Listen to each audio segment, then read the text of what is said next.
What is good? What is good, everybody? The boys are back and we got some guests today. So I decided today we're going to bring some members of the community up and we're going to call some fucking leads live. Tim Coffey, he's blacked out right now. I don't know where the fuck he is. He's coming right back on. We're going to make sure he gets a contract on this live. And Nico and Rita have been fucking running it up. Nico just closed his first deal 2 weeks ago, a week ago? Last Friday. Last Friday. Fuck yeah. So he's getting his flowers for that shit. And me and Rita are closing a deal today. It'll fund tomorrow. And Tim is up for a contract. So we're going to be feeding some leads into these guys, having some fun calling, and just doing the damn thing. So let me pull up. I forgot to pull up Instagram. I'm going to pull this up right now. And then we're going to get everything fucking popping today. So first, who wants to introduce themselves first? Let everybody volunteer at once. Tim Coffey, Florida, Orlando, Florida. Let's go, let's go, let's go. Let's go, Timo. My beautiful wife, Esposa. Let's go. Our internet just went down, but we're still thriving. Fuck yeah. Let's get it. That's why I'm on the porch. I'll take it, bro. Any way to get it, right? Whatever the fuck I got to do, bro. We're doing it. That's it. That's how it's fucking done, bro. Are they doing it on here? All right. Let's go. All right, who's next? Nico. So, Nicholas, living in Illinois. I started like 1 year ago trying to get a deal closed. And last Friday, I got that. So, yeah, looking for the next one. Let's fucking go. Let's go. Let's go. Yeah. Rita from New York. Been wholesaling for a few years now. Closing some deals, learning the business. Just here to come learn with these guys, the big dogs. Let's get it. Ross and Jordan, how you guys doing today? We know it's back on. Brother, feeling amazing. Feeling fantastic, actually. Feeling mad grateful to just be alive, to be here with all these boys that I love deeply, growing our businesses, calling sellers, helping people out around the nation, just doing what we do, man. It's a good day to be a good day. Let's get it. That's a fucking frequency we need today. Let's go. We got Rich Wonders in the comments. Novation King, what's good? What's good, my brother? Hope you're doing good. And Rossi boy, let's go. It's been a phenomenal morning. There's been a lot of moving parts. Got buyers going into a few properties today. Starting to get some bites on these novations on the market. Team's in a good mood. We're gonna try to lock something up today, but we're at a high frequency. We're getting shit done, and excited to take this on, man. Let's go. Entrepreneur 215. What up, boys? What is good?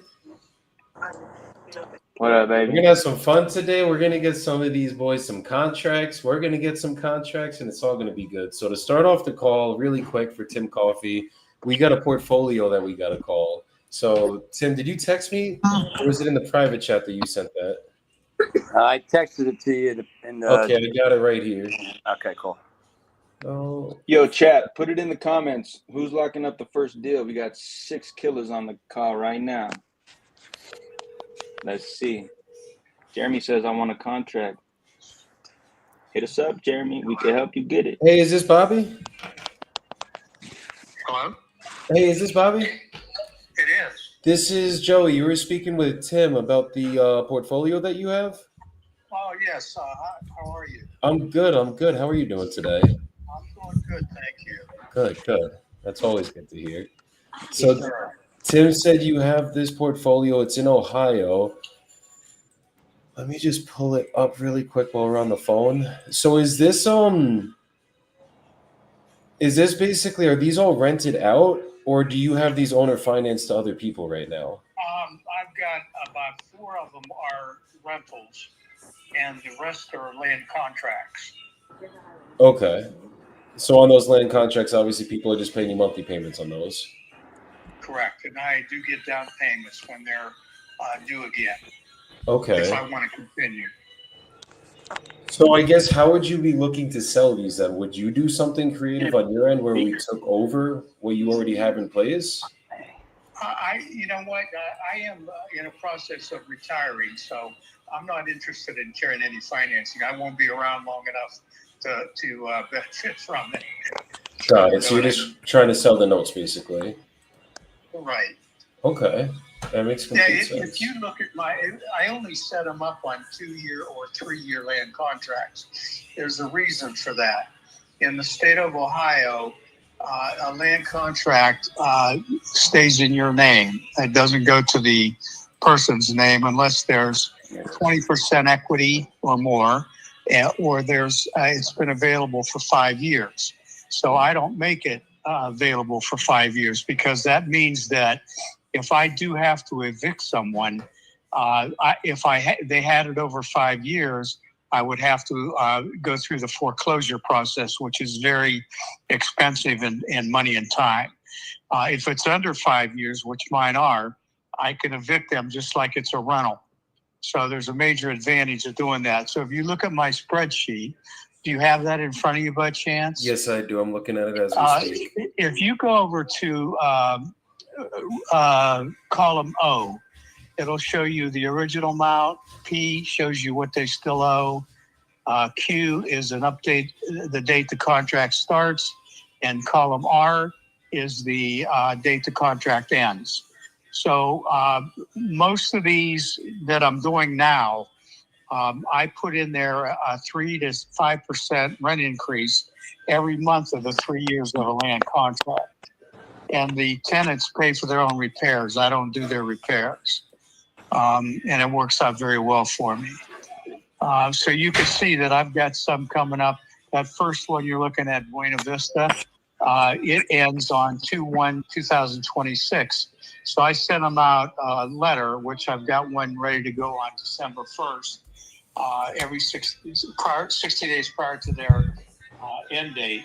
And I'll tell them that they can refi, they can leave, they can get their own loan, and I give them their options. If they do stay on with me, I ask for additional down payment, and the rent goes up to whatever the market conditions are when I do it. Oh, wow. Am I making any sense to you? Yeah, no, that's making sense. And then when do they take title then? That would be in the 3 years per contract, basically? No, they never get title unless they buy me out. They go get their own loan. That's why I'm explaining to you that if it's over 5 years, they can ask for the title. They don't, but they can. So they have the option to buy. It's kind of like a lease option with these. Kind of like that, but it's a little stronger than that. Got it. That makes sense. And then question, on the bottom, I see grand total income. That is the gross, the 350, and then the 299 is the net. Is that correct? This is which you all the way at the bottom. Not the bottom, but the middle, like line 32. Or I'm sorry, 33 technically. Like for the single family portfolio side of it. Okay, what I've got for the annual PITI, I've got 325,000. Are we in the same? Like this is line 31, column H. What do you show there? 35. I see three. I see. Hold on. Where are you saying annual PITI? Column H. Right. I'm seeing 350. I see what you're saying. Yes, you're correct. The column that I would figure my ROI on, though, is the one under J, because that takes out the taxes and insurance. So that's the net. That's the literal that's NOI net, for the right. year. That's correct. Okay. I know you weren't really discussing numbers too much with Tim. Do you even have a range you're looking to get? Cap rate, anything, just so I have something to work off with here? Well, it's there. It's under H32. Hold on. I'm sorry, no, it's B32. Look under that. So the 2 million, the 2.223 100.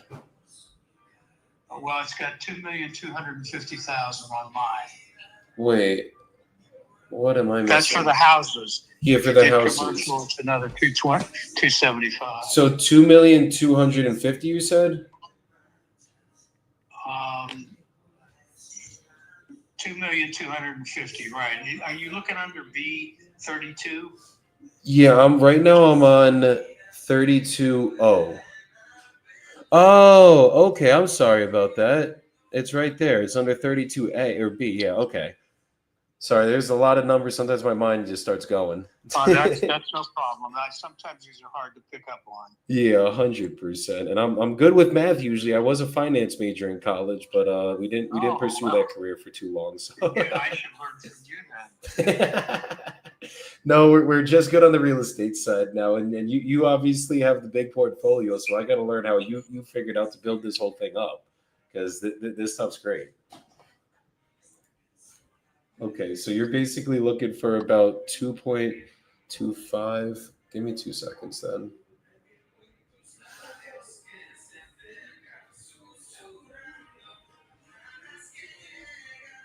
Okay. And is that negotiable at all? Well, not really. I mean, you could always make me an offer, Joe, but is it Joe or Joey? Joe, Joey, Joseph, whichever you prefer. Okay, yeah, you can always make me an offer, and Okay. I could tell you whether I could accept it or not. I could tell you I've had offers lately. I mean, it seems like investors are coming out of the woodwork right now. So things must be changing for them in a good way. So yeah, I mean, I look at the rate of return that you can get, and if you're satisfied with that, okay. If you're not, you give me your best offer. Okay. I love it. Okay. And so condition, rehab, everything, the tenants are taking care of all of that. They are, except for the rentals. I take care of those. Okay. And I think there's only 4 of them in there of that 29. Okay. So the rentals, tenant, you take care of those. Everything else, tenants take care of. Okay. So you're looking for 2.250 on this. And I guess the main reason you're selling these is you're just retiring? Yeah. My daughter works for me, but I'm 76 years Where'd I old. I'm fuck ready up there, to Rita? retire. So, yeah, that's why they're for sale. Yeah. You're not going to get a fire sale from me, Joey. I get it. That's what you're looking for. But No, you'll get a good rate of return. I'm just trying to figure out the situation. That's usually what I'm trying to figure out. So that You're makes sense. trying to find out my motivation. Always. And I understand that. Absolutely. Okay. And how long have you been investing to build this up? Probably over 30 years. I actually, in my area, I remodeled and sold conventionally probably over 350 units in my heyday. Wow. But as I got older, I slowed down, of course. But when I was in my heyday, I mean, it was great. And I still sell properties. I'll sell 3 this year conventionally. And it'll give me, in terms of my profit, probably, and this is net. Look at Ross in the background right now. Maybe 2.25. 2.25? Yeah, that's my net on just those 3 I sold. Oh, wow. Where I bought them, remodeled them, and sold them. So I do that a lot too. But in my heyday, I was doing about 10 or 12 a month. I'm sorry, a year, not a month. I wish it was a month. I'm the same with me. I love that. Okay. And then was it always a good experience? Do you ever have any crazy tenants when you were doing this stuff? Not on land contracts. Once in a while you run into one. I never say never.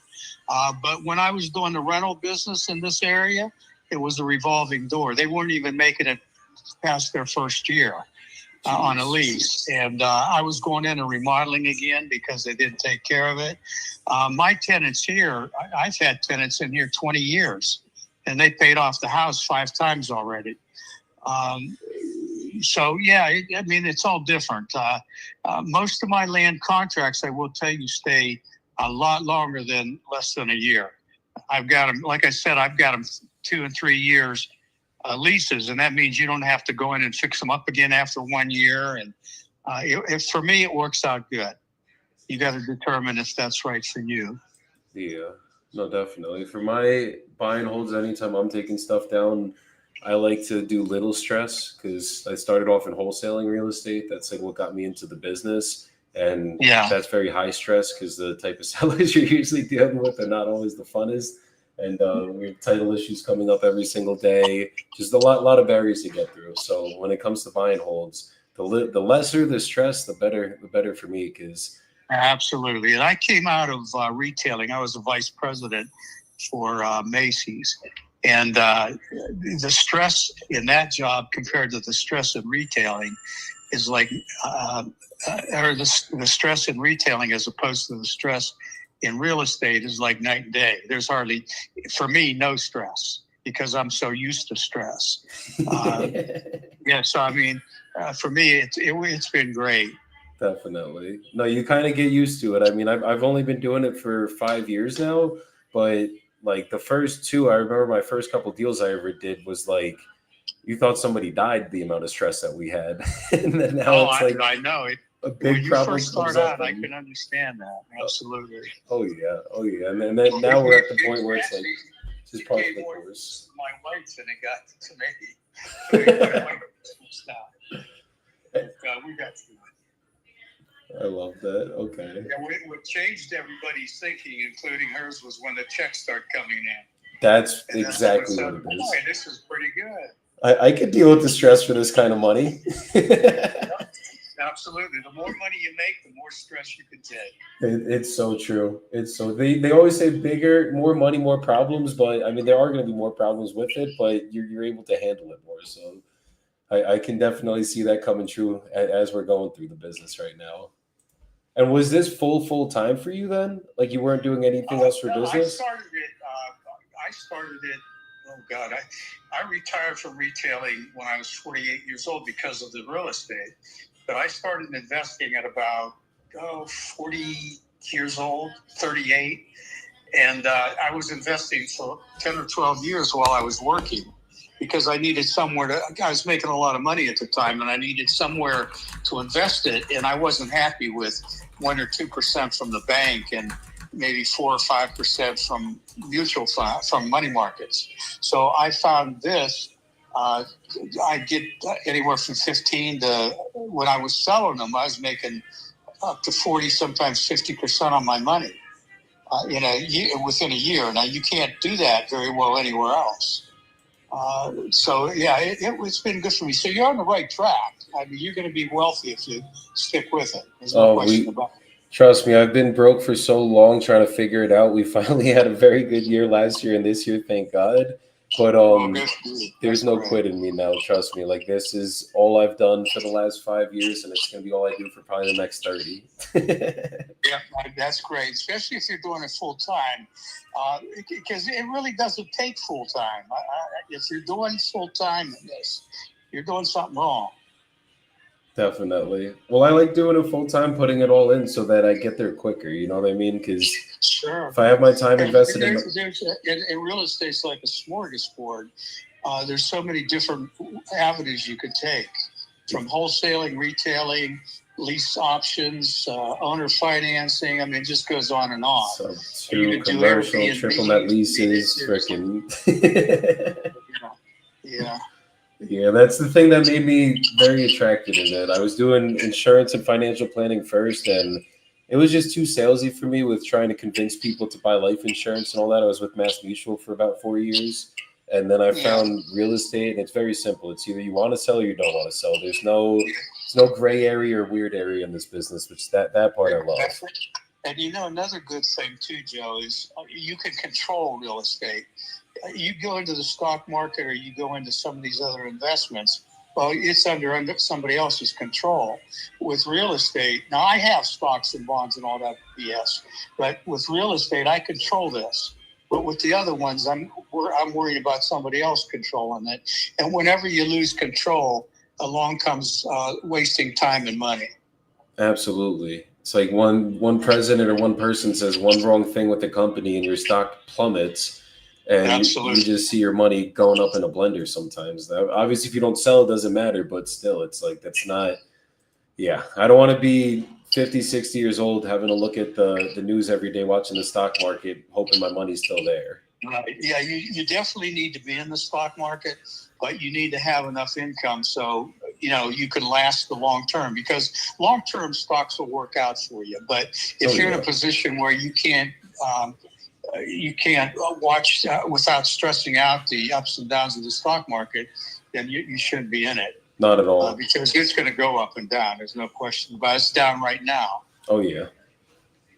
No, that's how it's going to go. And you get emotional with that. That's why for me with real estate, I mean, especially in the wholesaling realm, it's like we can move with the market.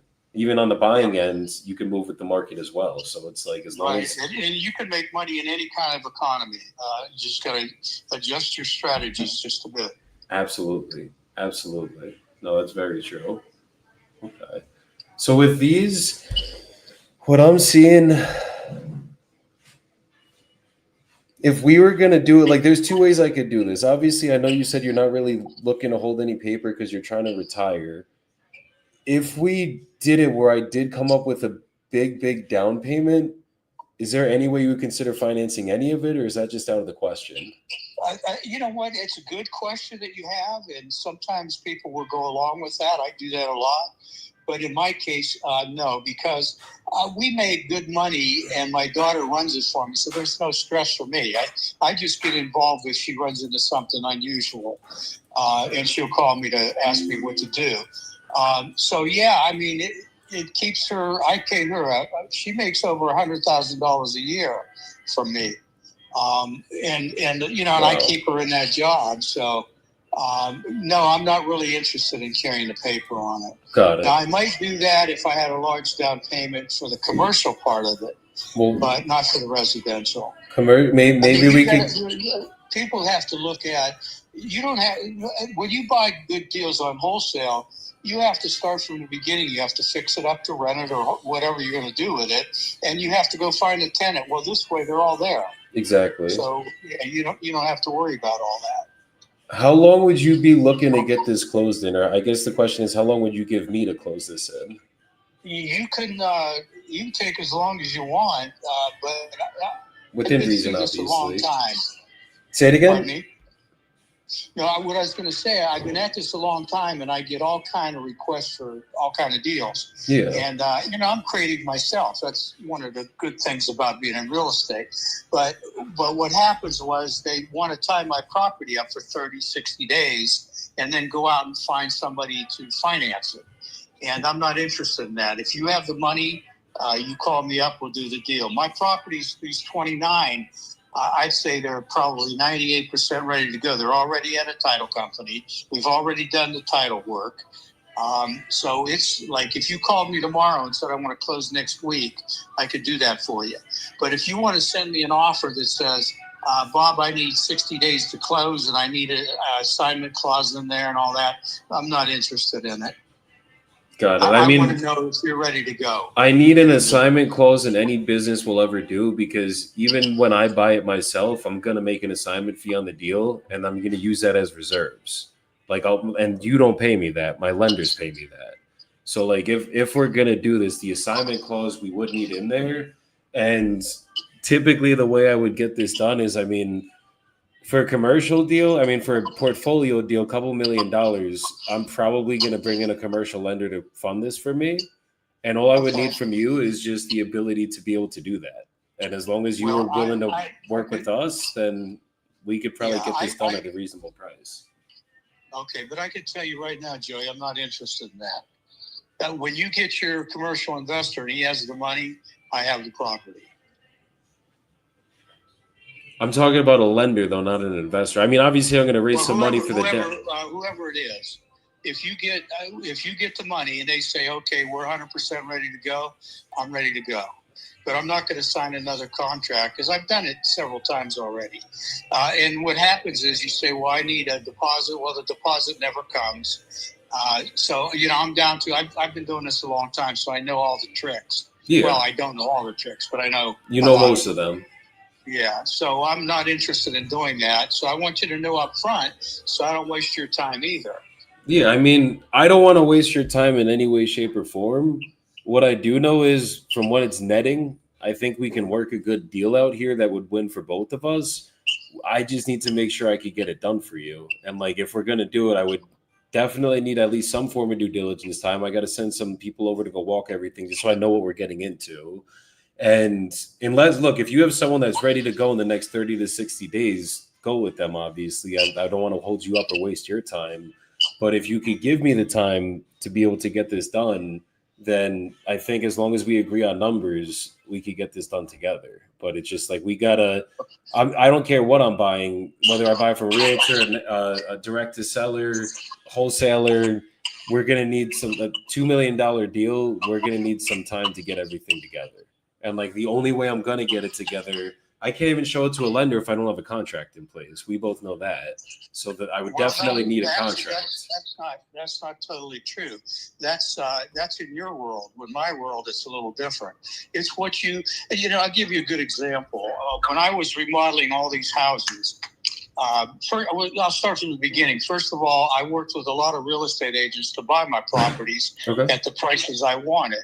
And of course, you've been in this, so you know that they tell you up front, well, nobody's going to sell you that at that price. Well, I got over 350 units that says they are. So once the real estate agent knows you're serious and you're going to close, once you make an offer and it's accepted, the whole new world opens up to you. That's number one. Number two is when I started doing the remodeling, everybody tell me when I started getting bids for remodels, all these contractors would tell me, well, I need 50% up front or I need X amount up front. And I'd say, well, I don't pay that. I pay when the job's done. Well, you'll never get anybody to do that. Well, I got 350 plus units that says we can. So it's just a matter on your attitude and how you want to handle your own business. And you do what's your own thing. You do what you feel comfortable with. But what I'm telling you, this is what I feel comfortable with. And that's the only thing I'm going to do. That's why I'm successful. I don't let other people tell me what I can do and what I can't do. And I don't mean to sound harsh. I hope I'm not coming across that way.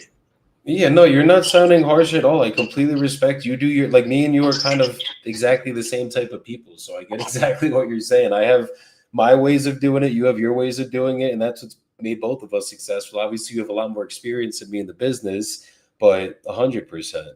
It's just for us to get this done or for me to get any deal done, I need a contract. That's the first step. And then from the contract, I need to go walk it. I got to send, I'm not going to go walk it. I'm in Colombia myself, but I'm going to send my team to go walk it. And then we're going to get the money together. We're going to close on it.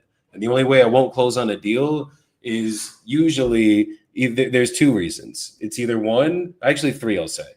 One, I just completely messed up my underwriting and I thought this was a good deal and it was terrible. And at this point in the game, that's usually not the case. At least I hope. Especially on the commercial side, because it's pretty simple underwriting. It's just cap rate. It's not like it's like rocket science here. Number two, you tell me stuff about the property that isn't true, and you weren't honest about everything in the initial assessment, and we uncover stuff that was going on with the properties. People aren't paying, whatever. And obviously at that point, we'd have to renegotiate. Or number three, we go to the properties and there's gaping holes in the walls or holes in the floors, roofs caving in. Crazy stuff like that's going on. It's just not in the condition we thought it was in. And obviously at that point, then we would not be able to close. But for us to get the process started, like I think me and you could work something out. Like I think we could figure out a deal. It's just I need to make sure I put one foot in front of the other to get this done for you.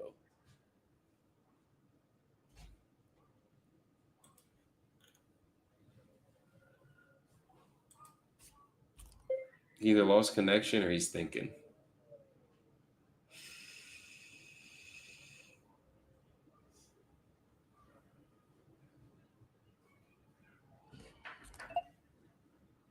Could you hear me still?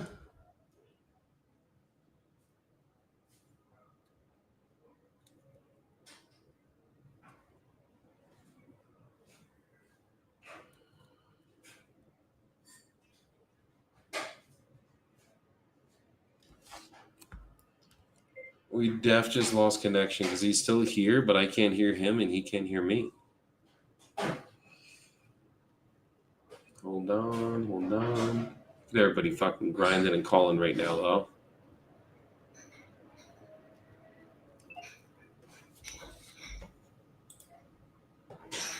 Bobby, could you hear me?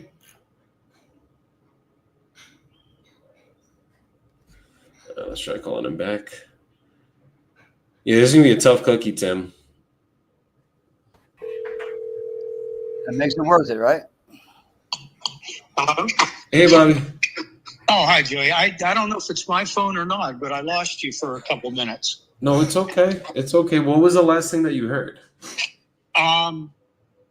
You were explaining to me how you work, and I was telling you that's not how I work. Got it. Got it. So you don't think there's any way we could get a deal done? Then you're saying? No.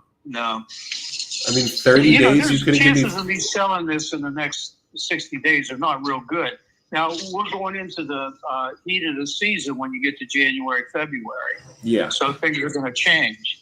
And like I was telling you, and I really mean this, I'm getting so many calls right now from investors. So something must be opening up, because you've been in this business long enough to know when you don't get any calls, things aren't working right. But when you start getting a lot of calls, things are opening up. So I'm going to sell it, but I'm going to sell it on my terms. With a little bit of negotiation. Yeah, I mean, you wouldn't be willing to even give me 30 days to get this figured out. Nope. And why is that? You can have your 30 days, but you won't have a contract with me. In other words, you got the information. Yeah, but then we don't have a deal. Well, we will if you get the right price. Not if someone calls you in a week. Well, I doubt somebody's going to call me in a week, but they might. Yeah, but that's a chance you got to take. We both got to take some chance here to get this done, brother. That's the only way business works. I've never done a deal without a contract. I know. I've done a lot of things people never did. Have you done deals without contracts? On word of mouth until I wrote a contract, yeah. But then you wrote the contract. Sometimes, if I'm at somebody's house or if I'm on the phone with somebody, I tie it up until I get there verbally. And this is the honest truth too. When I was working, my job, I live in Youngstown. My last job in the company was the Cleveland operation, and it was the biggest store in the chain. I was driving from Youngstown to Cleveland an hour and 20 minutes each way. So this is when I started investing. I was making deals over the telephone with the understanding I'd pick a date and a time to go look at it, and I did do the contract right there. But you weren't closing once you looked at it, obviously, right? You weren't putting up hard money. Right. I would negotiate right on site. Mm-hmm. and write the contract right there. Usually when they called me, I'm always looking for what you're looking for, motivated sellers. So when they call me, like from an ad or from word of mouth or a real estate agent, they already know that they're not going to get full price from me. So it gives me a little bit of an edge once I get there. And that's the best way I can tell you to negotiate is find that motivated person, or let them find you, actually. I guess my question is, if you're not that motivated to sell it, then what would be the difference if you gave me a chance at 30 days to actually close this for you? Like, I'm not closing in 30 days. I know that. I've done it about 4 or 5 times already. On this same portfolio? Yeah. Where'd they lock you up at then? Because you were probably dealing with people that were not me, that have no idea what they're doing. 100% of these people were seasoned investors, or not investors, but they were in betweens. And all the news is good until it comes down to getting the money, and that's when it falls apart. So I'm not doing that anymore. So, but where was the issue then? Because like, if 5 different people had you under contract, let's say they were at the full 2.25. Like the only thing that's telling me is that wouldn't have been a deal then, unless if multiple people already did it. They just had no idea they either had no idea what they were doing or didn't talk to enough people, or I don't even know at that point. That means 2.25 is too much for the portfolio, but it's a 13 cap, so I don't think it's too much there. I think they just might have not known what they were doing. We literally just got me and my friend Jordan just got one done in California at, I think it was like I think it was actually exactly 2.5 million. And that one was 90-day close, I want to say. We did a 30-day due diligence, and then we got it done, and it actually closed, and that was at a way lower cap rate. I mean, granted, it was California. You're going to get things at a lower cap rate, but we sold that around a 6.5 to 7 cap. So, like, this is 13 cap. The going rate in Ohio, in this area, we have a couple other deals we're working in. Let me tell you that town right now. It's not Warren. It's right next to Warren, though, right by there. Youngstown? No. Mansfield's one of them, and then Willard. Mansfield and Willard. Yeah, I know Mansfield. I used to have a store down there. So we're working those two, but I know the cap rates here is usually something around 10. So I know you're not the most motivated seller, but I think we can get this done for you. I just need to be able to do it. That's the only way we could do it. I understand completely what you're saying. You have a way that you do business, and that's okay, but mine's different. And I'm not going to deviate from that. So what would it take to get a deal done with you then? You're telling me like I have to close on it right now and that's it? $2 million, I'm ready to go and we're closing? Pretty much, yeah. Who's going to do that though? That's how you get your best deals. When I go out and buy a deal, I close it within 2 weeks to a month. And that's why I get good deals, because I can close. Yeah, I get that part. I don't say give me 30 days or 60 days. Well, I shouldn't say that. It depends on the deal. Like if I just did a deal in Florida where I said, and I've done this many times, where I would put together an owner finance deal, and I'd say, well, my payment will not start for 90 days. And I've done a lot of those. So I got 90 days to go out and find a tenant buyer to stick in that property before I have to start paying. Yeah, 100%. So I've done that too. I've done a lot of different things. So, I've got a little bit of a background. I wouldn't say I never learn anymore, because I'm working on this program right now and I'm learning. So it's a continuous thing and I like it. So it's not work to me, but I will not deviate from this plan right now. I've just done too much of it.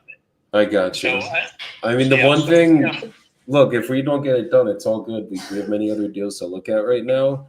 But the one thing I'll say just to you is that I know to get somebody to just drop $2 million without doing any due diligence, anything on the deal. You would do your due diligence. Yeah, but they're not going to do it without a contract. Like I know every big investor I've ever met, they're not going to just go straight into due diligence. They're going to need something in paper that says we got a deal.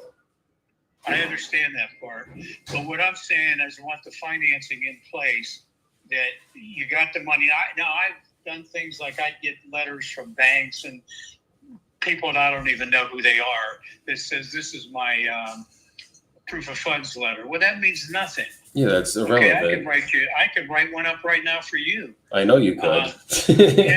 I could get one for $2 right now on the internet. Trust me, there I know many ways to do it. You could get them. So that doesn't mean anything to me. When I know it's firm money, then you'll get my attention. Got it. Okay. Well, the one thing I know is no one's going to come with firm money ready to go until they go through their process. And they're going to need some time to do that. I've been doing this not as long as you, but every investor I've worked at in the commercial space, this is how they've always done their deals. So that's why I know we got to do it this way. But yeah, well, I know that. Like I said, that's your world. I live in a different one. Understood. Okay. Well, look, I appreciate your time today. If anything changes, you're willing to bet on me and give me freaking 30 days. If you want me to send you HUDs that we've closed, commercial deals we've closed, whatever you need to see that we actually do close, I could absolutely do that. But yeah, just let me know if anything changes, and if not, I hope you get these done.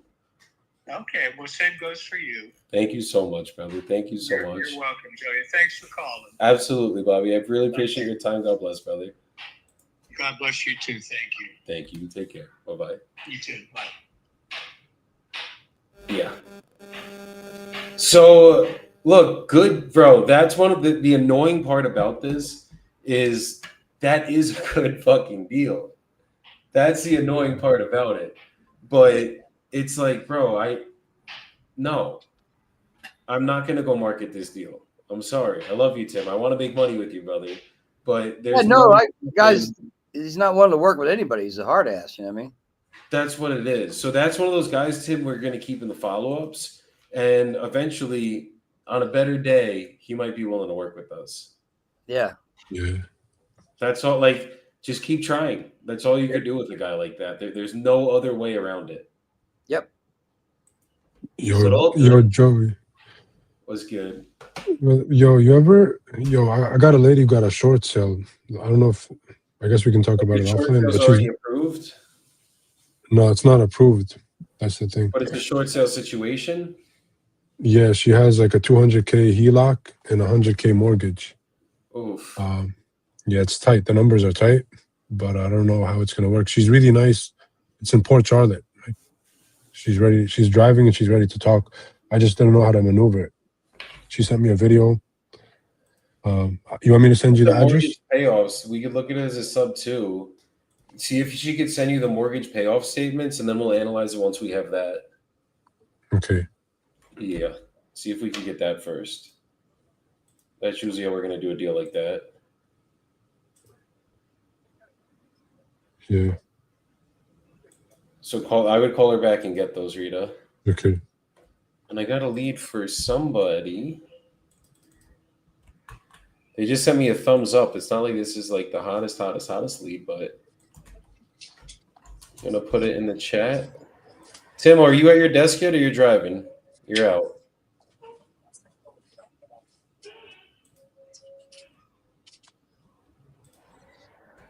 Who are you talking to? You're the more.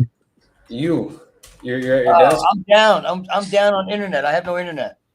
Fuck. I'm fucking waiting. I'm using this with my wife's phone right now. So as soon as the internet comes back on, I'm sitting here waiting. We just discussed it. We're trying to avoid not getting into a fight. So yeah, I'm sitting here just like let's go. It's all good. So you can't make a call then, obviously, right? I can't do shit right now. I'm okay. Come back on any second. All right, I got you. We'll wait for it to come back on. Yes, sir. Yo, Joey. Nico, are you on the phone?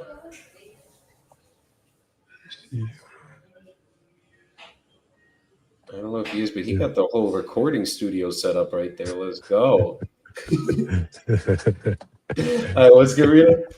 No, I was gonna ask you, bro. So subject to would probably be the best way, right? You can't wholesale. Potentially, yes. It's obviously not a wholesale. She has a HELOC and a mortgage for $300,000 in Port Charlotte. Where's the address? Yeah, I'll put in the chat. She's a really sweet woman. She got diagnosed with cancer. That's the reason why she wants to sell. So she's really motivated. She got all her stuff out. How much is the total loan balance? About she said about 350. This might be a sub 2. Is it in good condition or does it look like these pictures on Zillow? It's in decent condition. She said just a cosmetic. She sent me a few videos. I'll send them to you. Okay. You want to give me her number? Yeah, I got you, bro. I told her my partner will call you. Yeah, I told her my partner will call you. Like,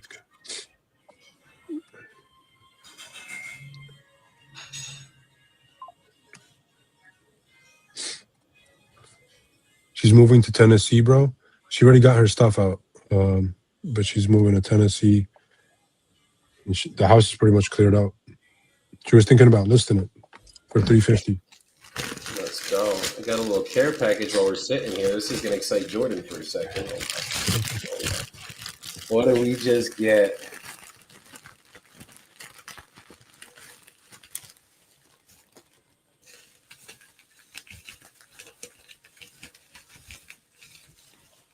This is like the Dave Portnoy unboxing. Oh, yeah. Oh, yeah. We got the NAD Plus. Look at that.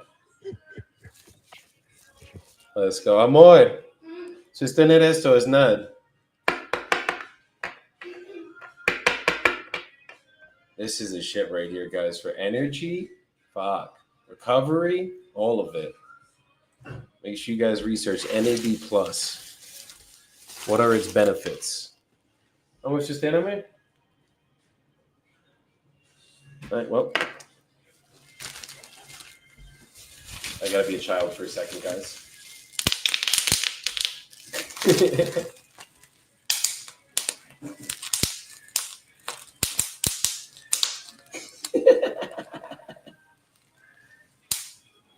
It's so satisfying. Any money, and I could use that to put on the other purchases I've had made that I'm dealing with the bank with currently. Okay. But there's no, I'm making all my payments right now, so there's no, I've got to sell it. It's just something that's, one of them I never had a renter in, the other one, I guess the renter moved out 3 years ago, and I haven't decided what all I want to do with it yet. Okay. I got it. I'm even though I work till dark, I've got work lined up that would last me 7 days a week for 3-4 years. All right. Understood. I mean, that's good. That you can... I had an electrician just get in touch with me. I had saying that, well, I see the electricity is disconnected. That makes it easier on me. I was going, well, that's fine. My biggest worry is getting I tried calling her. She didn't the answer. 200 amp breaker box hooked up to the electrical box in the garage. He goes, oh, my quote didn't include that. So I'm going, okay, so this guy sent me a quote without even going by the property first. I was just calling back. Yeah, it's frustrating. Yeah. Okay. Well, Michael, I appreciate you kind of giving me insight onto what's got you making this decision right now. My condolences for your mom. I can imagine that it's not at all easy going through all of that stuff. So my heart's with you on that, and I completely understand it motivating you to just kind of move on and make some of these moves for you in your life. So yeah, I'd like to see what I can do to help take these off your hands. Michael, what I'd like to do now, I think I have all the information I need. I'm just going to go and double check my numbers here, just as far as the rehab cost. I just want to make sure I'm calculating everything accurately. I'd like to just place you on about a 3 to 5 minute hold while I go and check my numbers here. And I'll come right back with you, and I'll let you know where I can be at as far as a cash offer on these properties for you, okay? Well, you're not going to send out a contractor and have a look, get back with you, or that'll be within the 30 to 60 day time period for y'all to back out of the contract. Yeah, so what I'll do, I'll go and run my numbers, and I'll come back and we will discuss my cash offer. If that offer works for you at that point, what I would do, my process is I'll snag an email address from you. I'll go type up the purchase agreements and I'll get them sent over to you. You and I can review them together. We can read through every line in the contract, make sure you're good with everything. And if you feel comfortable, we can both sign it and move forward on these properties. We'll put the 60-day timeline on it to make sure you have enough time to get everything out for your cousin. And even if you need more time at the end of that 60 days, if you need more time to move the stuff out, I'm flexible. I'm here to work with you.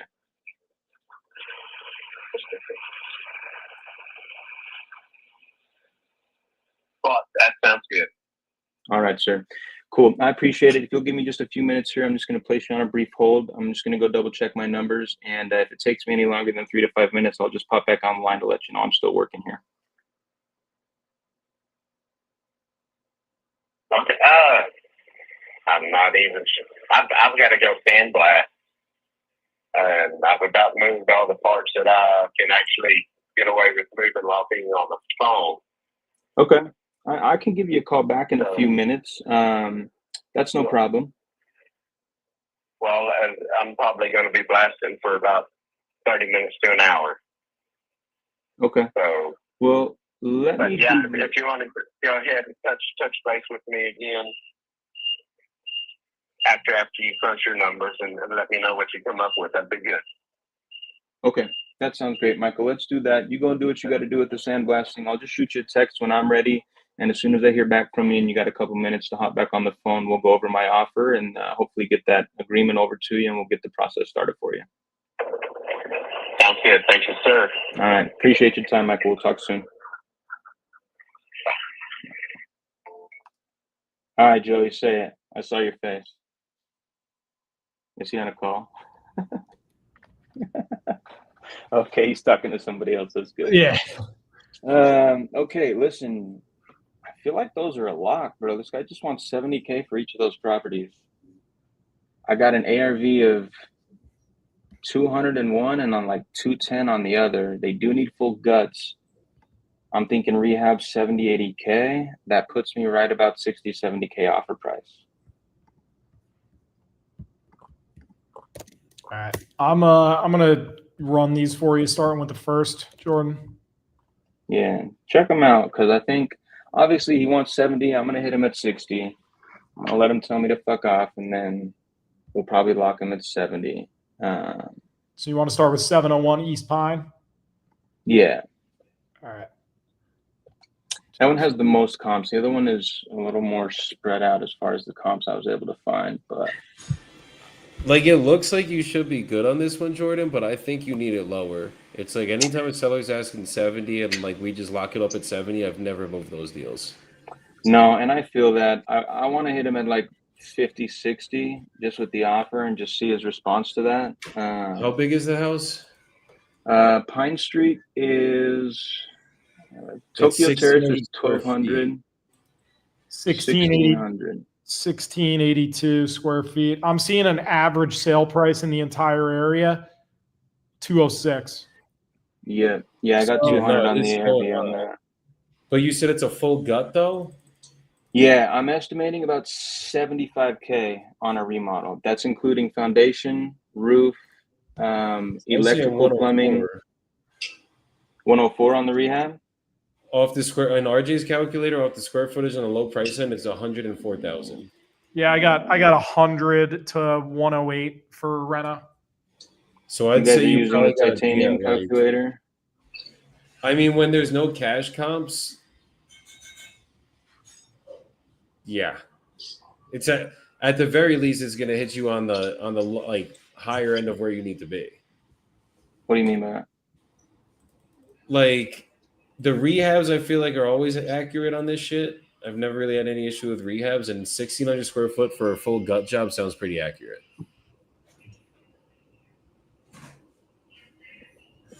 So like if we do quick math, if someone's gonna flip it, they buy it for 70, which is what you'd have to sell it for. Put 100 grand in there at 170. They pay out realtor commissions after selling for 206. They're losing money. Yep. Yeah, that's you too probably bad. got to be at like 30, 40 realistically.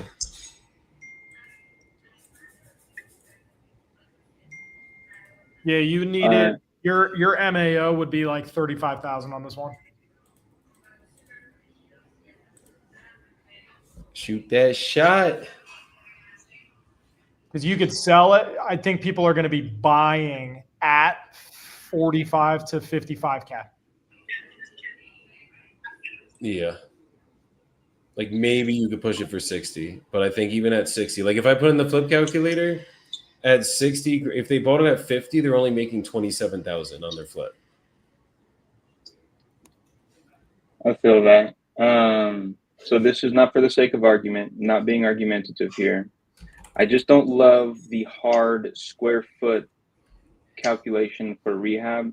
I much prefer, I'm going to shout out Bricked here, the rehab calculator, because it's itemized and it's telling me how much each thing is actually going to cost, right? So I'm going to factor in foundation, that's 10K, roof, that's 10K, electrical rewiring, 10K, flooring throughout, we're looking at 7,500, bathroom remodel, 8K, kitchen remodel, 20K, painting throughout, about 2,500.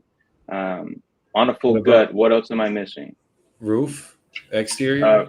Roof, 7,500. So what do you think, exterior painting? Probably exterior painting, yeah. Exterior, okay, let me add that. Windows. Exterior painting. I'll put windows too, and new windows as well. HVAC's probably going to run another 10. Drywall. Yeah, drywall. Because you're doing full rewiring for electrical, right? Yeah. No, and this is good. This isn't me. I really like. I just I like think those are things that we gotta get put itemized. into bricks. Like it's I'm itemized, doing but I it. think there's stuff that it's not put it into. HVAC No, is for going sure. to be. But I can go into the chat bot. Like right now, I just added. I gave it a prompt: add foundation repair. That's 10K, and then I just prompted: add exterior painting, new windows, HVAC, and drywall installation. And we'll see what that spits us out. Real quick, I'm just a little confused on the foundation only being 10K, because like in the history, like it's typically like 25 to 60K. Give me a second, and I will tell you how I got that calculation once it's done with this. I mean, if they have to like literally drill in, It's rip updating up my offer prices. rip up all Sorry. the cement. I mean, foundations are serious, especially if it's in the floor, then up the walls. It's almost definitely going to be $100,000 if there's foundation. If there wasn't foundation, probably like 80, 90.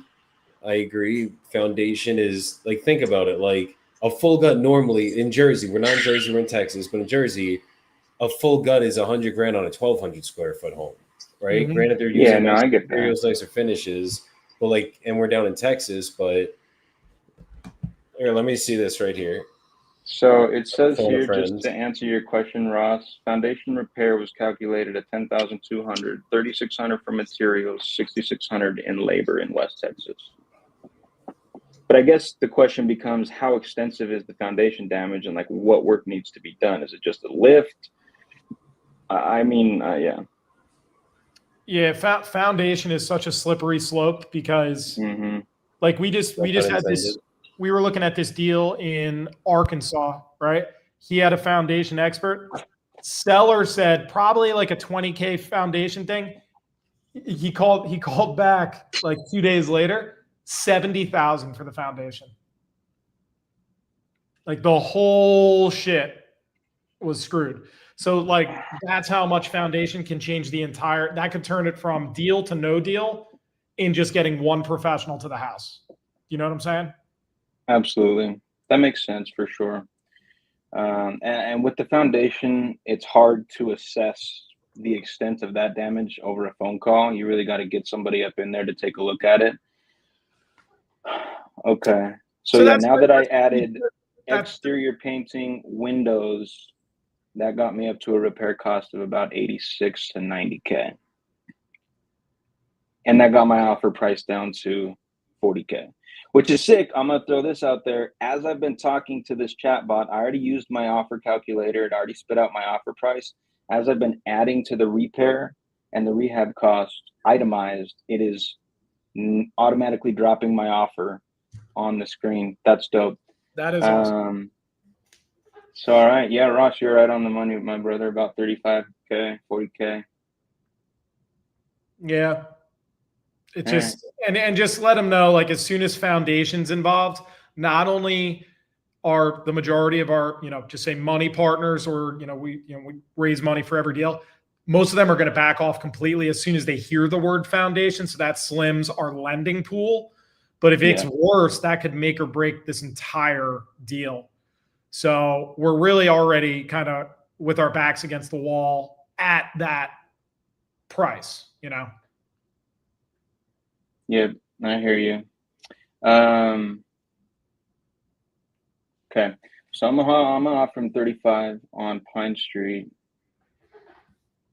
All right, let's hit the next one. This is all are in West. Yes, sir. Okay. Just the two, right? Yep. Okay. What does this one need? What's that? What does this one need? Reno? Full reno. Foundation issues as well here. Are these both like, did he over leverage on flips? Are these failed flips? Like, what's going on? The notice I'm leaving the house is because I got diagnosed with stage 4 cancer. Like, I'm just over it. Like, I got to worry about that first. Than a stupid house that I'm drowning in anyways. Like, I haven't even, I stopped paying on the mortgages and everything because I want to do a short sale. Because I know it's not, I'm not stupid. Like, the market isn't as great as it used to be. I should have sold it when everybody was trying to come down to Florida, it was like everybody was like, "Oh, I'll buy it for $500,000." It's like, yeah, right. You know what I mean? Like when the market was great. Realistically, I'm not done. Like, is the house probably worth like $280? Yes. Is it worth any more? I'm not done. It's not. It's like Florida right now is it's a hard state. It is. The market in Florida softened. The last year and a half has just been very slow for us, unfortunately. Oh, absolutely. But I'd rather work with you guys 100%. Maybe I should let you guys talk to her. Maybe you guys can get, on her, like, hey, I'll offer you this, or I'll take this off your hand and I'll hold the mortgage for the people. You know what I mean? Like, she'll probably say yes. I think we might be able to. If you were able to connect us, I probably could figure it out with her. Like I negotiate for a living. Yeah, I know, right? Exactly. Trust me, I'd rather you take it. To be honest, I do owe some backup taxes. I do owe that. So we would just have to take all that into account, honestly. Is there any foreclosure date set, anything like that? Nothing. Okay. But I did stop paying on everything. I'm going to be honest. I'm over it. I got you. I mean, look, as long as I have about 90 days to clear it all up and I can work out a price with her, I think the goal here would be like we're going to close out. I probably, if I'm being fully straight up, I'm probably going to list this with my realtor once we get it figured out with them. And then I'm going to find an end buyer that wants to live here. And like that's going to most likely be the way to do this because as an investment, we would need it at like 200K, 220. And I think that's a lot farther of a stretch to work out than if I can negotiate with the primary, the lady that you have it financed with. If I can negotiate with her instead of the bank. If you tell her that you would hold the mortgage cost, to me, obviously bullshit her. I mean, that's you know what I mean? Like you could tell her like, hey, I'll hold the mortgage, but I'll give you this. She's already been paid in full, but she wanted to get paid for the house with all the interest and all the other shit. She's already got her money's worth. She wants to be out of it. So maybe we could just get her out of it then, and then that frees up the deal, and I buy it then. We'll figure it out. I'm sending you her phone number right now. Okay, send me her name. This is my cell phone I texted you on. Just send me her name too, and then I'm gonna give her a call, and we'll see what we can work out. I'm sending it to you right now. Perfect. Just make sure you got it. Okay. Like the signal sucks. So, but yeah, I'm just done. Like I said, I'm not looking for a profit at all. I'm looking to get out of it. And if we have to do it, if you guys want to get your realtor on it to do the short sale, to even work that side, even get it cheaper, I'm good with it. I don't care either way. I'm done with it. No, that makes sense.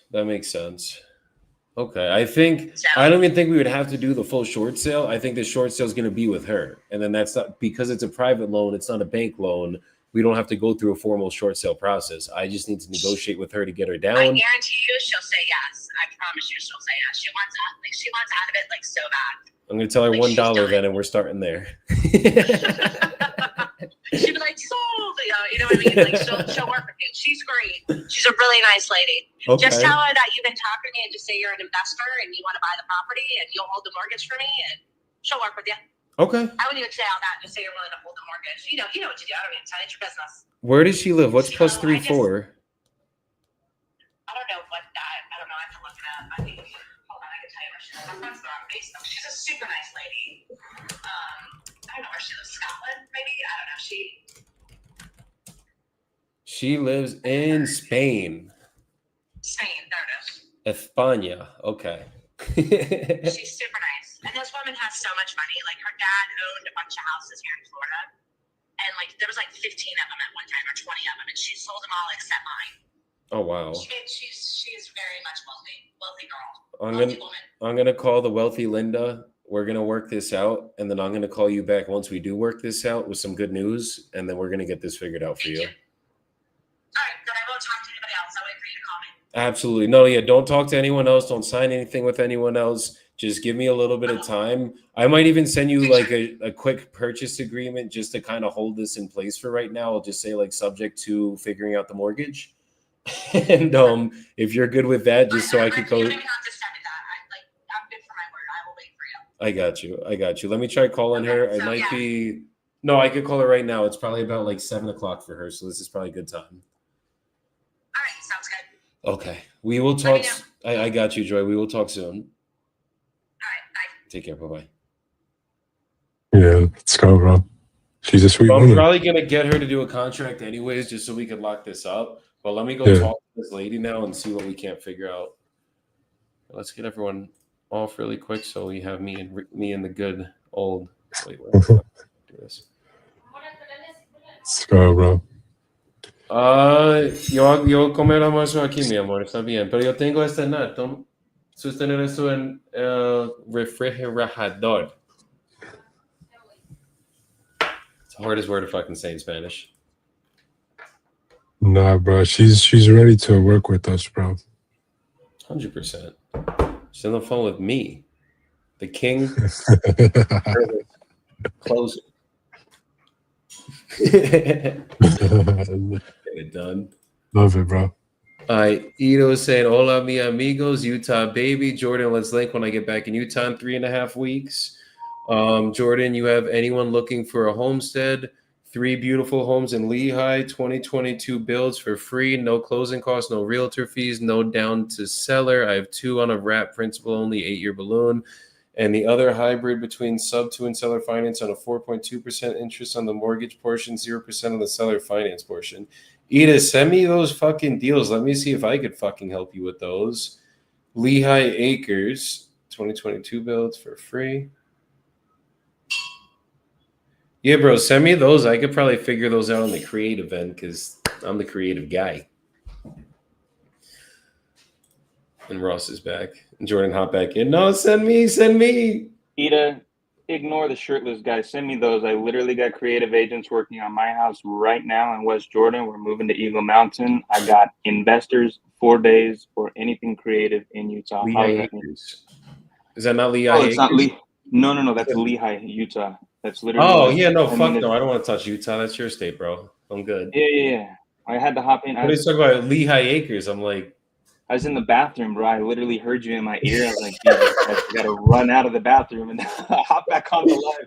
Okay, okay, really quick. Boy check here. Ego drops moment for Jordan for 30 seconds. Fucking Christ. You think if it was in Utah, I'm not coming to you? No, I don't know, Joe. Does he think I was just about to say, maybe not, because you could sell him. That's how much confidence I have in you. So, hey, that's my brother right there. I know you. No, if it's in Utah, pay me, but you could take them, bro.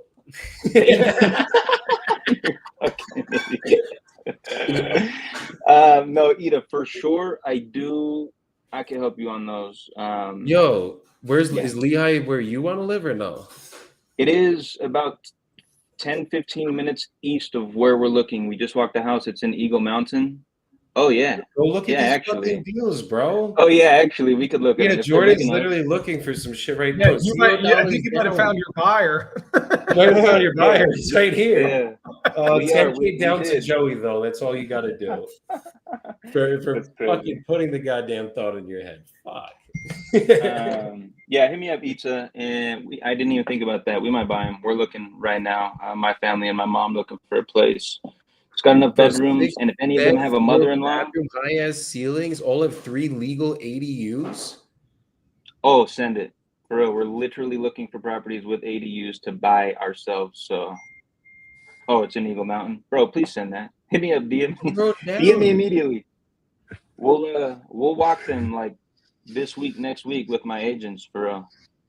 What's Eagle Mountain? And if I hear you say this all Eagle the time. Mountain is it's a city. It's like a developing city. Just kind of south of where I live right now, about 4,200 PITI, bro. Principal only. I mean, that's not terrible. We're thinking about, it's not terrible. I'd like to take a look at those for sure, brother. Yeah, those numbers sound high for my Colombian ass.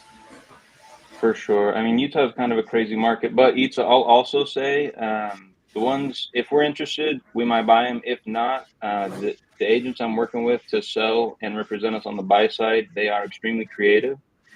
For real, they do a lot of seller finance and hybrids out here in Utah because conventional sucks here. It's funny, oh shit! bro. Who'd I remove? I didn't. We have a floating Tim right now. Where is he? He's here, but he was literally... Shut up. Unbelievable. Unfucking believable. That one looks like it doesn't need too. I don't know if that one's a wholesale deal. Def not a wholesale deal, but def if you want to live in that, I mean, fuck. Oh yeah. Yeah, and I do. Yo, Ida, if you have me on IG, hit me up. If not, I don't know. Send me some way to hit you up. We'll talk, brother. All right. Be right back.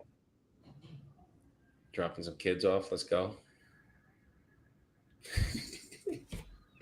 Tim, where's your head? I see a beautiful piano. I just want to see your face.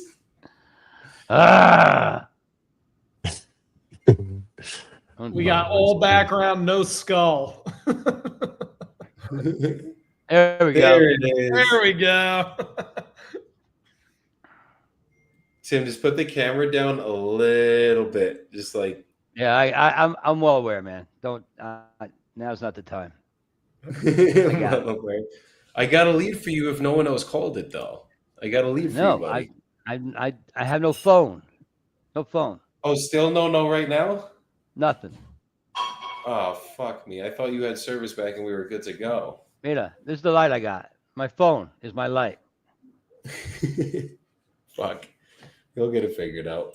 All right. Fuck, it's right.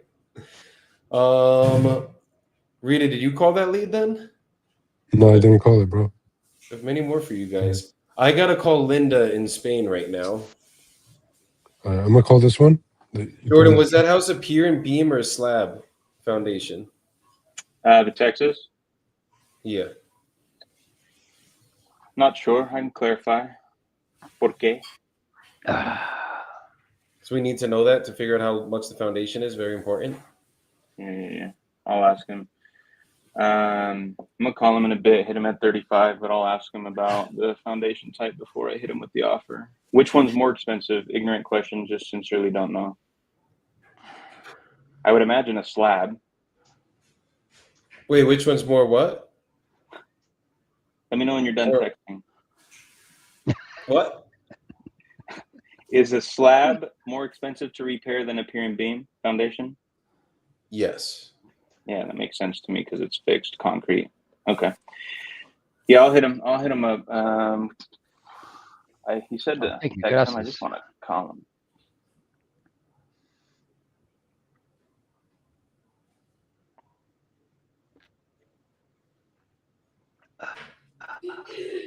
Let's see. Most likely slab on grade for Texas since we don't have frost on.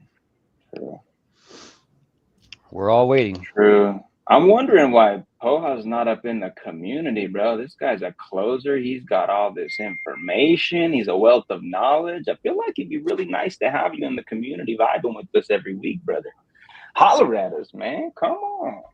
We need that energy. That's what I'm saying. Yeah. All right, cool.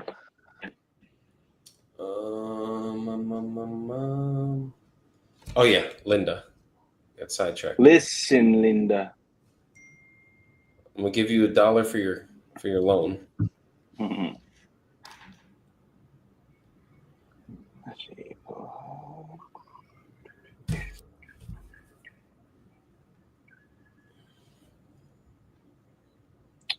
Poja's sending you a DM on IG right now.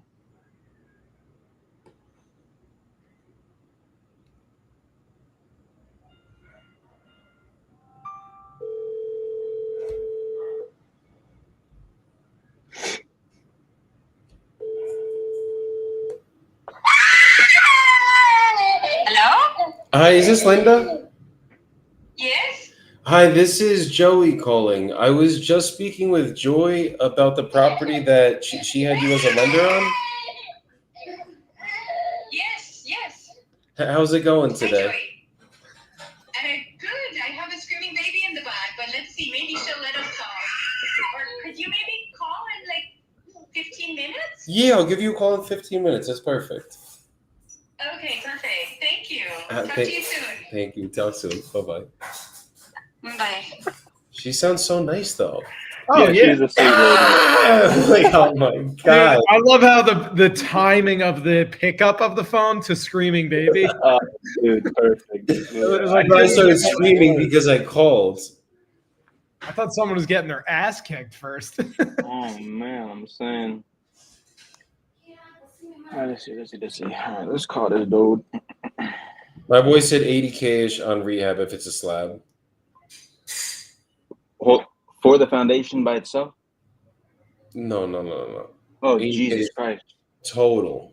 Okay, Ish. I was gonna say, bro, you gotta sell me this property for $5, dude. Fuck. Oh, Yeah, I think dude. are you making the offer now? I'm about to call him. I need to check though. At 80K, that puts me at 45. Okay. Yep. Calling him. We're gonna offer it. I think still you sell this for 45.50. If I'm being honest, at 80K, it's a 50K profit on 80 rehab. If you sold it for 50.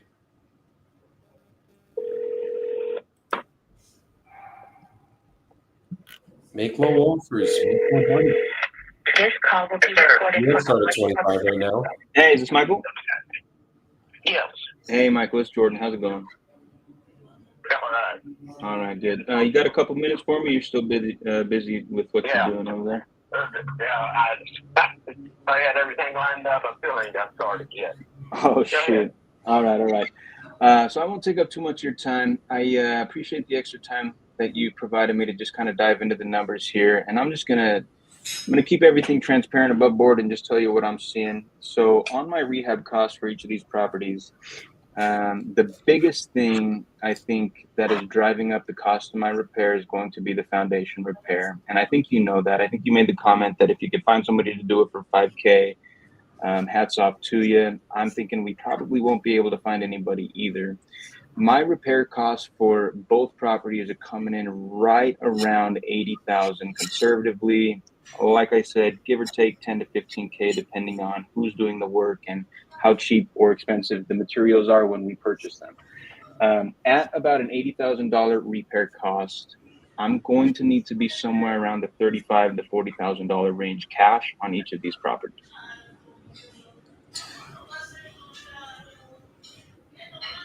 So if you can find anywhere around this town for that, let me know.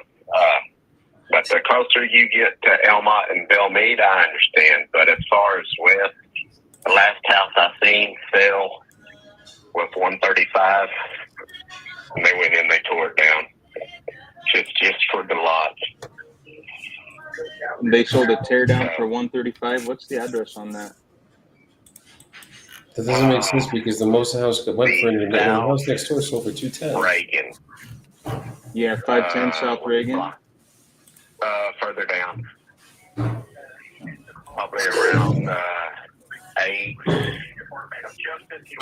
maybe even the beginnings of the 9s, 903. I believe it's probably around 903. Okay. Was the greenhouse.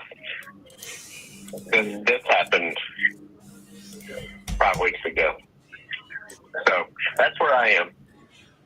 Okay. Well, I respect it. I understand where you're at. What I'm looking at is if I come in and spend the $80,000 on these properties to fix them up how they need to be, their after repair value in the neighborhood is about 200,000, maybe 215 if I'm lucky and have an aggressive agent. But I keep it conservative. 200,000 is what I'm gonna be able to sell it for.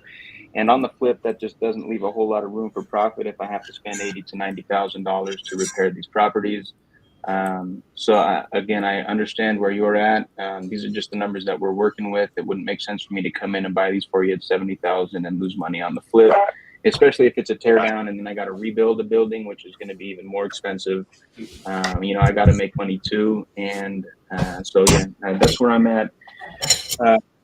If I came in and covered all the closing costs, covered all the fees associated with the transaction, and the number that you and I agreed to is the number that you will walk with net in your pocket, how close do you think you could get to my number? Oh no, I started off to where I'm right there. If he wants it, he wants it. If he doesn't, you can come in at 67 and I'm going to tell you no. Okay. That's fair. So what's the plan if you don't sell these? You're just going to sit on them and use them as storage? Yeah.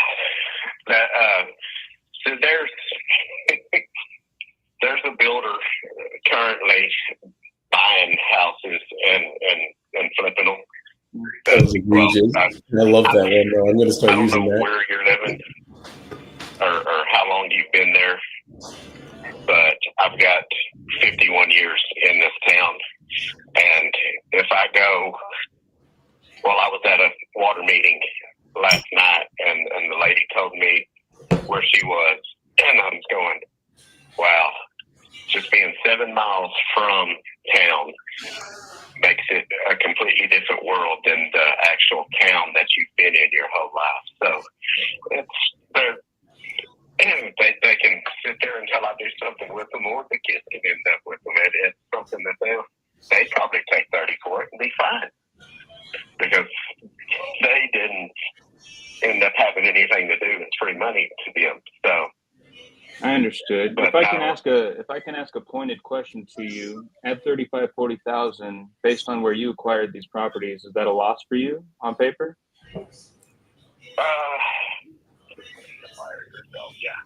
Yeah. I would have to actually go look up the paperwork, see how long I've had it. That was a good question. Probably a break even for it all depends. The one in Tokyo probably paid for itself by getting rent for 10 years from it. Sure. Does that count? No, that absolutely counts, and that's something I would factor in. So, I mean, you cash flowed on that for a while, paid itself off, and then, I mean, essentially, I come in, pay you 35, 40K. You know, on paper, you're up that 35, 40K, which isn't a bad investment. And I understand, like, go ahead. This gives me, since I know what you're offering me for mine, and mine is twice the size of what's next door, I know what to offer the neighbor for his. So that's one reason why I talk to everybody. Sure. Yeah, no, and you're a people person. I love that about you. You're out there talking to everybody and you understand what's going on in your market. But another pointed question, if I may, you've been in the market for 51 years, you say, and you know some builders in the area who are buying properties. Do any of those builders buy properties to renovate or rebuild on lots where they're going to lose money when they sell it on the back end? Yes, he is actually a builder. He's got workers already looking for work. So whenever he gets a slow time, he'll buy a property. And he had been on this actually, he said 501. I have to go look and see if he wasn't the one that purchased that one, but I bet he got it for right around 100. But it's about to go up for sale already.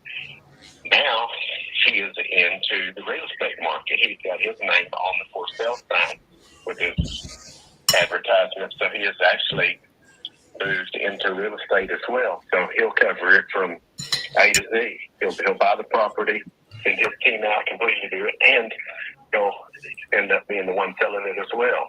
So understood. And okay, as I'm thinking about that, that means he can avoid real estate commissions on the back end. That's going to help significantly. But if he can't sell a property for more than $215,000 and has to buy it from you at 70 and spend 80 to 90 to fix it up, there's just no profit margin there. So what I'm asking is, do you know any builders who are willing to take down properties, pay their teams, pay their contractors, rebuild after demolition, and then not make a profit?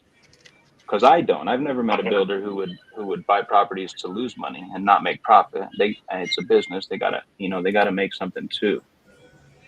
Well, then that's what I want to see exactly what's going to happen with the demolition. But so far, there's no work being done on that one. Yeah, understood. So right now, to clarify, well, one quick question, if I may. The foundations on each of these properties, are they pier and beam or are they both on slab? Yes, they're pier and beam. Okay, so that's good to know because that does reduce the cost of fixing the foundation for sure significantly. The easiest way is to rip the floor up and jack up your main supports and outs from the inside.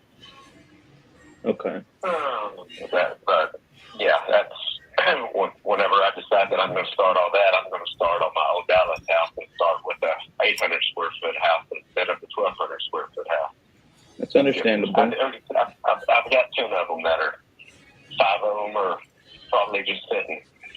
Okay, and these 2 are part of that 5. So what if we could come to a deal? I get you some cash in your pocket. You could roll that cash from these 2 sales into the other projects that you do want to work on. You make those nice and pretty. You sell those on the market, make a nice big chunk on top of what you got from me for these 2 properties that are just kind of sitting there being used as storage right now. That's the hard part that makes me not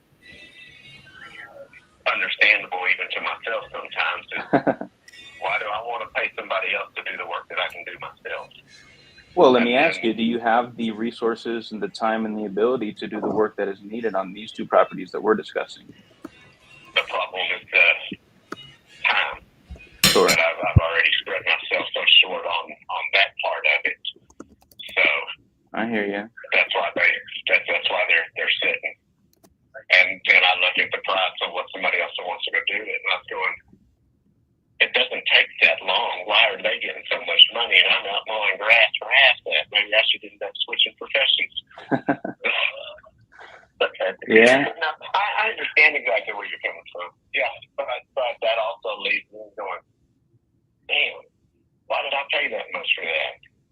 No, I hear it. I hear you. I really do. And so basically you... Go ahead. I had a guy offer me $50 for it, and I told him no, but I will give you $35 for yours. And he said, no, if you're not going to take $50 for yours, I want $50 for mine. So I'm going to call him up and come back. But I was going, well, why am I going to give you $50 for yours? Whenever I had somebody in mind just 6 months ago, and nobody's been in yours in the past 3 years, and yours is half the size of mine. He said, well, because I want 50 for mine, or I'll give you 50 for yours. So I said, no, I can be hard-headed too. So that's the way some of it works. Yeah. No, I get that completely. I do. So I just want to establish this, if I may, and I'm being a little jovial when I say this, but basically what I'm saying and the numbers that I'm spitting at you are making sense to you just as much as they're making sense to me. So I'm not crazy. But you just don't feel good about selling these around 35, 40K because in your head, that's not enough of a return based on where you purchased when you acquired them. Am I kind of on the head with that? Yeah. For that much, what's the harm of me keeping it and giving the county? Well, what have you done to get a return on them? Sure. How much are you paying the county every year on these? That's what I go there and I argue every year, and I'm really not exactly sure on those 2, but the majority of them should be 1,000 or less. I know I've got 2 of them that are around 2,500, but those would probably be the first ones that I either decide to get rid of or move into. So it's just hard for me to go from living on 35 acres back to town again whenever I moved out of town to go out in the country. So, but the one of them that I am paying the $2,500 on, I'm getting the $1,300 a month rent on. So it'll pay for itself. It's just going to take 15 years. Sure. No, I get it. So, all right. Well, I'm over here. I'm an investor. I like to try to get creative, to try to make things work. I feel like you and I could do some business together here, but if I could make it work at 70 for you, Michael, I'd love to. And honestly, at first glance, I thought I could, but the foundation is what's really hanging me up. So if you're just completely unwilling to budge off that 70,000, I respect it, and I won't try to beat you up anymore on it.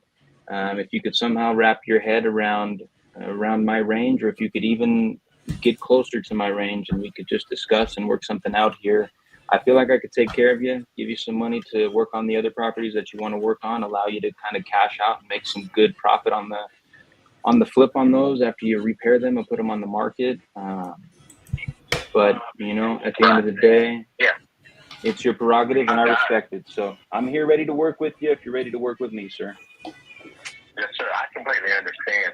And whenever you end up, if you pull up the CAD and then you go to images on where it is a corner lot just right on the edge of town going, man, that's a perfect place for the tobacco and beer drive-through. We ain't had one of those in years. All these old people having to get out of their cars to go into the liquor stores. That's another reason why I'm going.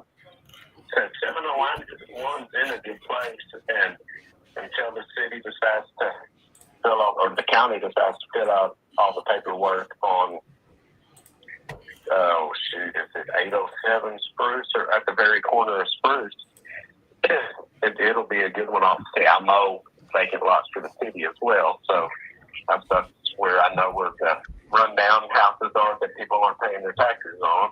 Going, when's it coming up for sale? So that's just part of keeping my head spinning. But enjoy talking with you, and that's time for me to get to work. So thank you, sir. You have a good day. All righty, sir. You do the same. It's been a pleasure, Michael. You take care. All right. Yeah, so I was interested in purchasing Joy's property, and basically the biggest issue going on with it is just kind of the debt that's still owed with it. And the way that I'm analyzing the deal and looking at everything, the only way to really get a deal like this done, and even if like I'm an investor, I have creative ways of doing stuff, like I could basically figure out any way to do a deal, if that makes sense. Okay, perfect. And the way to do this, the only way is straight up a short sale. So I know that she owes you, I forget the exact amount that she was giving me, but I know it's well over 100 grand. And if you were willing to work something out with us, then I could help her get the house sold, and then we could actually get this done for her. Because it's like, it's either we do that or we have to go deal with the bank. And if we go deal with the bank and go through that process, it's going to take a lot more time, and that's if they even approve it. Okay. So let me. Yeah, I have a few questions. So yes. A short sale means that you would pay her less than. So why a short sale, and why not just buy it from her? Because you don't want to take a loan from the bank, or? So basically, there's about 350 grand of debt owed on the property, and in the condition that the property's in, it's worth way less than 350 grand that's owed. So like, even so how is, so I have, I guess, a first mortgage on the house, if I understand correctly, and then they also have a loan with a bank, or what do they? Yes, she has a HELOC on the house that was taken out a couple years ago. That's with the bank. And now, I don't know if you know what's going on with her health-wise, but unfortunately, she's not doing too great. And she kind of just has to sell it, and she's trying to go to Tennessee right now. And that's basically like the situation we're in. So it's either, if you were willing to work with us and we gave you like a lump sum payment, it would have to obviously be less than what's owed. Then we could close out the other mortgage on the bank without negotiating with them. Because basically, if we negotiate with them, we're going to have to list it. They're going to have to get an appraisal done on the property. Once the appraisal is done, we're going to have to send them contracting bids, the whole nine. And sometimes they might not even approve it. So it's like, that's if the bank's even willing to do anything on this. Okay. Yeah. But okay. So from what But so it means that the bank will get all of their money back, and I wouldn't, right? That's the short story. That's the short story of it. If we did it the easiest way to get it done for Joy, 100%. The other way we could do it is I can negotiate with both. And that's just the thing, is if the bank's willing to take less, then we could do that. It could be up to a 6-month process with the bank, though. Okay. 350. So how much do you think the house is worth, more or less? If I'm being honest, it's probably somewhere between like 250 to 270 as is, because there are some rehabs that need to get done. It's mainly just cosmetic work. But every property listed in Port Charlotte, like there's like 20 listed for 345, fully fixed up, done to the nines. So like to get this property in that shape, geez, we'd probably have to spend like 80 grand of work just to do it. So I'm like trying to see if we could do something creative maybe to help Joy out figure it out. But it would be like I probably wouldn't even be the buyer for this. I would probably just help her find an end buyer. Like we'd probably have to work with agents if I'm being fully transparent to get this done. Okay. Yeah. Okay. I mean, give me a number. I'll hear numbers. I, off the top of my mind, well, I mean, if you have a minute, I'll pull up how much I have written down that she owes me. Maybe. Yeah, if you could pull up the rental, if you could get that for me, because I don't think she had to pay off like in front of her when we were talking. Okay. Yeah. Okay. Yeah, that's. And I appreciate you being open. Some people would have just told me to go F myself and let Joy figure it out, but I appreciate you at least being somewhat flexible here. And hopefully we can work this out so we can just get this done for her and move forward from there. Yes, absolutely. And you're in Spain? I'm in Spain. How long have you been in Spain for? 8-9 years, going on 9 years now. Okay, so you're fluent in Spanish then? Yes. Okay. Yes. Yeah. No, we were kind of doing I guess something similar to you in anywhere between 2010 and 2014. We were in Florida, so that's why we had a couple houses like that, and then we really liked Joy and Dan, and so we kind of we had them as renters, and then we sold to them. So that was kind of how we're still stuck with this property, even though we've moved a long time ago. Understood. That makes sense. So they've just been paying you off ever since. You guys basically owner financed it to them? That's right. We did an owner finance, yeah. Okay. And what made you choose Spain?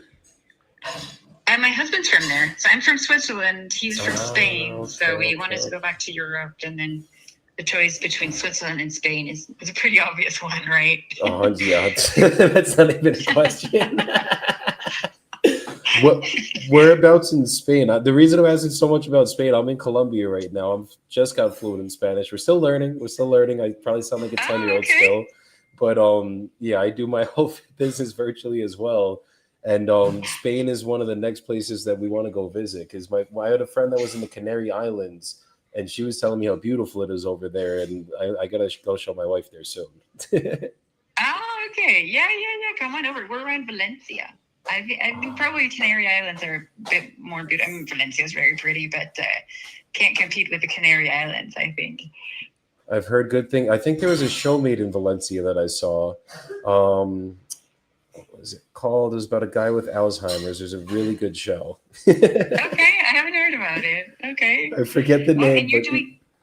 And you're doing your business from Colombia right now. Yeah, fully virtual from Colombia with real estate investors. Wow.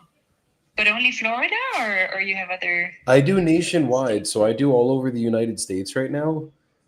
Okay. Yeah, we do. It's called wholesaling real estate. So that's what the business model is, and we basically just find properties. Usually just distressed homes, like houses that need a lot of work, and we'll pair them with an investor to buy them from us, make the profit that way, and then occasionally we will take them down. Like right now, I'm buying a property in Fort Worth, Texas that we couldn't get the title figured out with. It was just like too many heirs, whole crazy family feud situation. Not everyone wanted to sign. So now we're taking partial ownership and doing the whole 9 with it. Wow. Okay. Oh, it's so cool. It's such cool stuff. Yeah. I was kind of getting a little bit into it when I was over there. And here in Spain, it's impossible. So I'm sadly, I have left real estate, but it's really fun stuff. Definitely. Yeah. No, but why in Spain is it hard? Is it just the prices there are too crazy? Well, every sale has a lot of taxes. There's lots of like very well established families with lots of money that will buy, like they have the connections. So if there's something interesting, it's being bought by them and not by the foreigners. So yeah, it's harder. And yeah, exactly. The tax structure is not set up to make buy and flipping very attractive. So that makes sense. Are the banks working with you though? Like, can you get mortgages from banks the whole 9 there? I haven't even looked at that. I arrived, I looked around at some properties, talked to some connections we had, and they said, "Stay away from it, Linda. Stay away from it." So I haven't. Okay. I haven't done it. Yeah. Because in No. here you can't. It's very hard to get mortgages. We're starting to crack the code to it, but Okay. Airbnb is kind of the strategy everybody does out here that's been doing really well. But now, obviously, laws coming out the whole nine. But Okay. yeah. Oh, cool. Well, I pulled up the number. It is so for me it says 144. That's still owed. Oh, okay. I was seeing 120 on our end, so 144 still owed. Because the bank loan's about 200 grand. Wow. Do you know when she took that one out? That one was in 2023. Okay. Yeah. Yeah. Wow. Yeah. I mean, that gets us right into where a refurbished house would sell, right? 340, you said. That's exactly what it is. Yeah, these new builds are going, not even just new builds, but the fixed up homes are going for freaking like 345. You look on the map of Zillow and it's like every listing you see is around, there's obviously the ones in the twos, but the majority of everything's going in the 300 range. Mm-hmm. So as the house sits, yeah, it's like the only way to do this would be either working something out with you or working something out with you and the bank and then figuring it out from there. Because like if we did it directly with you, if I'm being honest, we'd still, I think like I could probably get her praying 270 to net. And then if she owes 200 to the bank, that would just be a lump sum to you of directly 70 because she doesn't even want anything to walk away with. She's like, if you could just get these loans out of my name, get this closed out, then she would be happy. She's not even asking for $1 here. Okay. Yeah. Yeah. Yeah, no, I mean, I'm not going. That's half of what I'm owed, right? 70. That's really, really far off. That's like exactly half of what you owe. Yeah.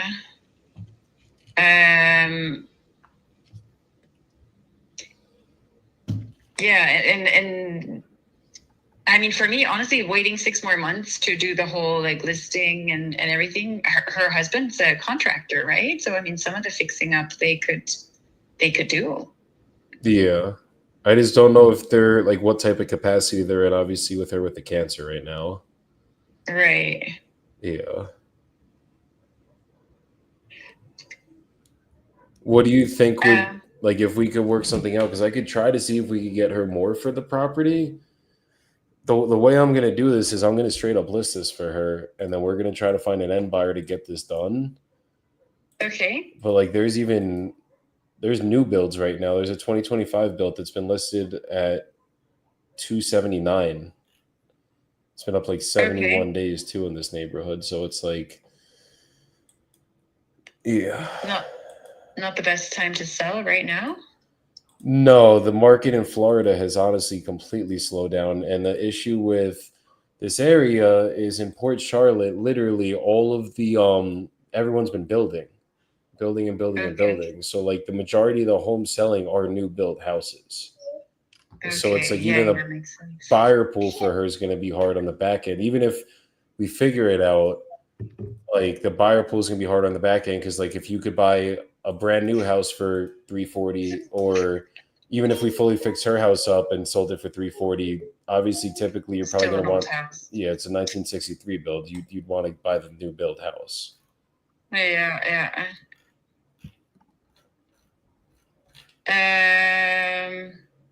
Yeah, I mean, the bank will have to meet us somewhere, I guess, right? Yeah. Do you have in mind, I guess, what you'd be willing to take if we could work it out with the bank too on their end? I mean, even going 20,000 down, because honestly, they haven't had the best payment record. So yeah, she was telling me.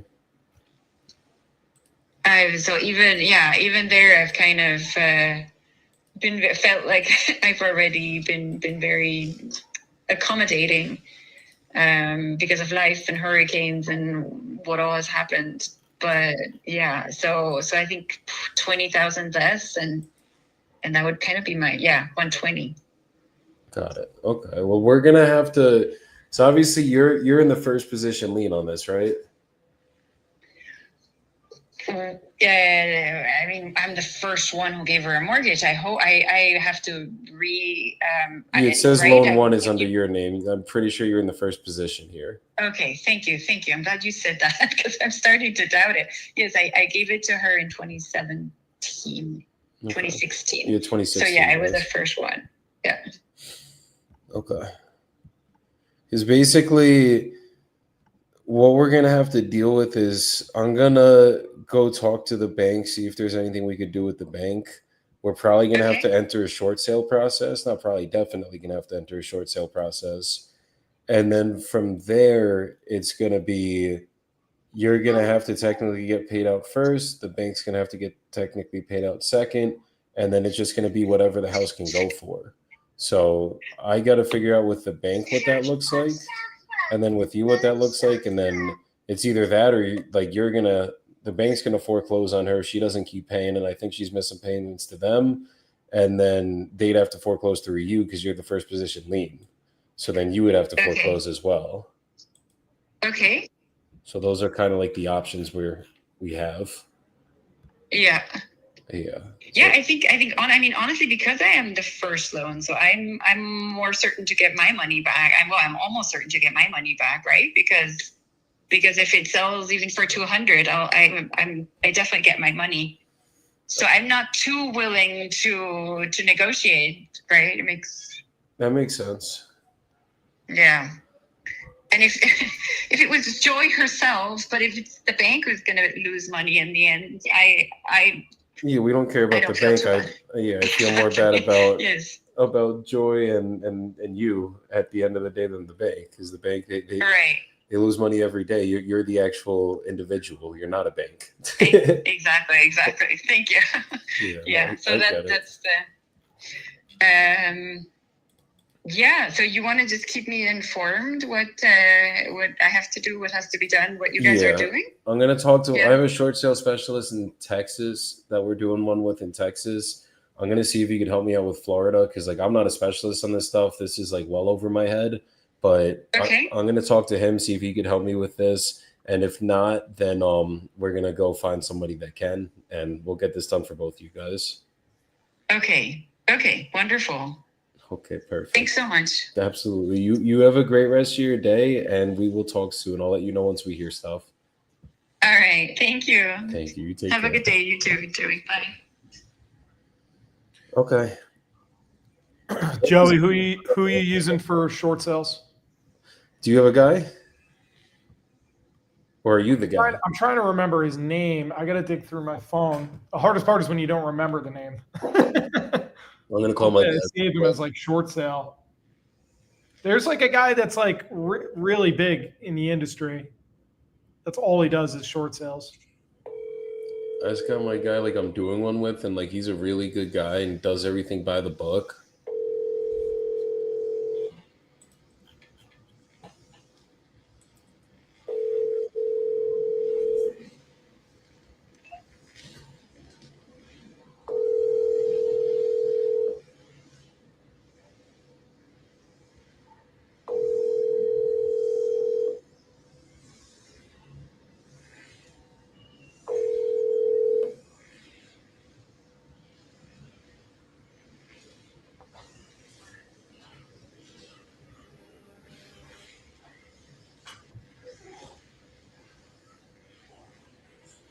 Okay.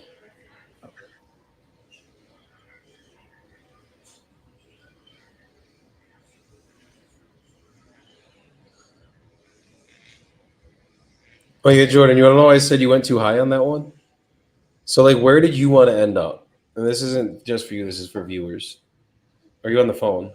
He's on the fucking phone. He's on the phone. Yeah. I'll give you guys my take. So Ross, if you wanted to end up at 45 grand, right? We knew that was the MAO. Where do we want to start? Do we start at 45 grand or even 40 grand? I would start at 25. Yeah. Why? Because the 45 grand is MAO. I translate that to make absolutely zero. Who'd you learn that from? Someone said it a few years ago, but it stuck. My boy Andy Garcia taught me that shit. Make absolutely nothing. Maybe it is. Maybe it was Andy Garcia. It was one of them. But yeah, make absolutely zero. Yeah. So I mean, you want to creep up. So that, like in negotiation, if you do your biggest jump, just say you start at 25K, you do your biggest jump. So you go to like 36, right? Then you go to like 37.5 or 38, and then 39, and maybe end on like 40.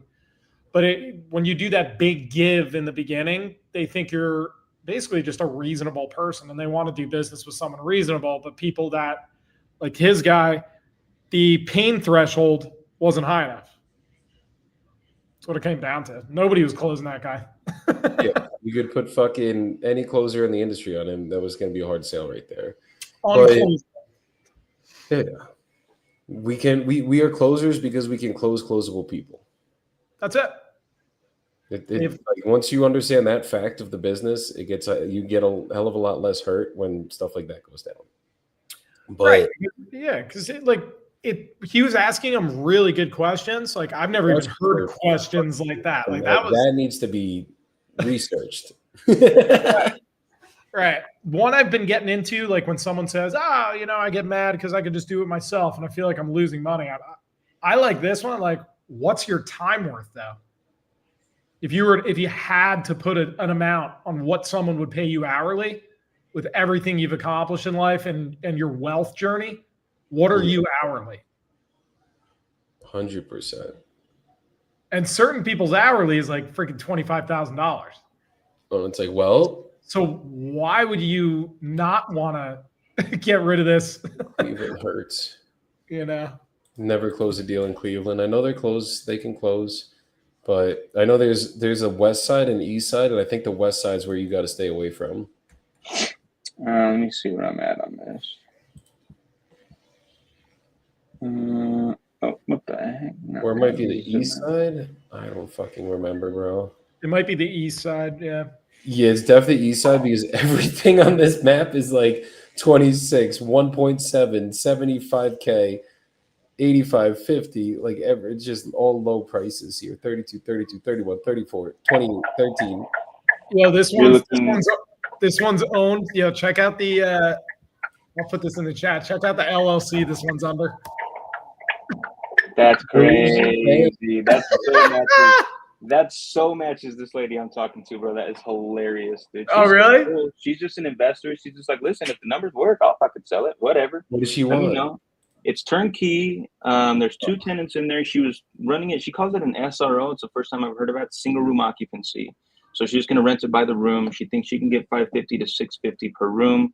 2 tenants in there at $550.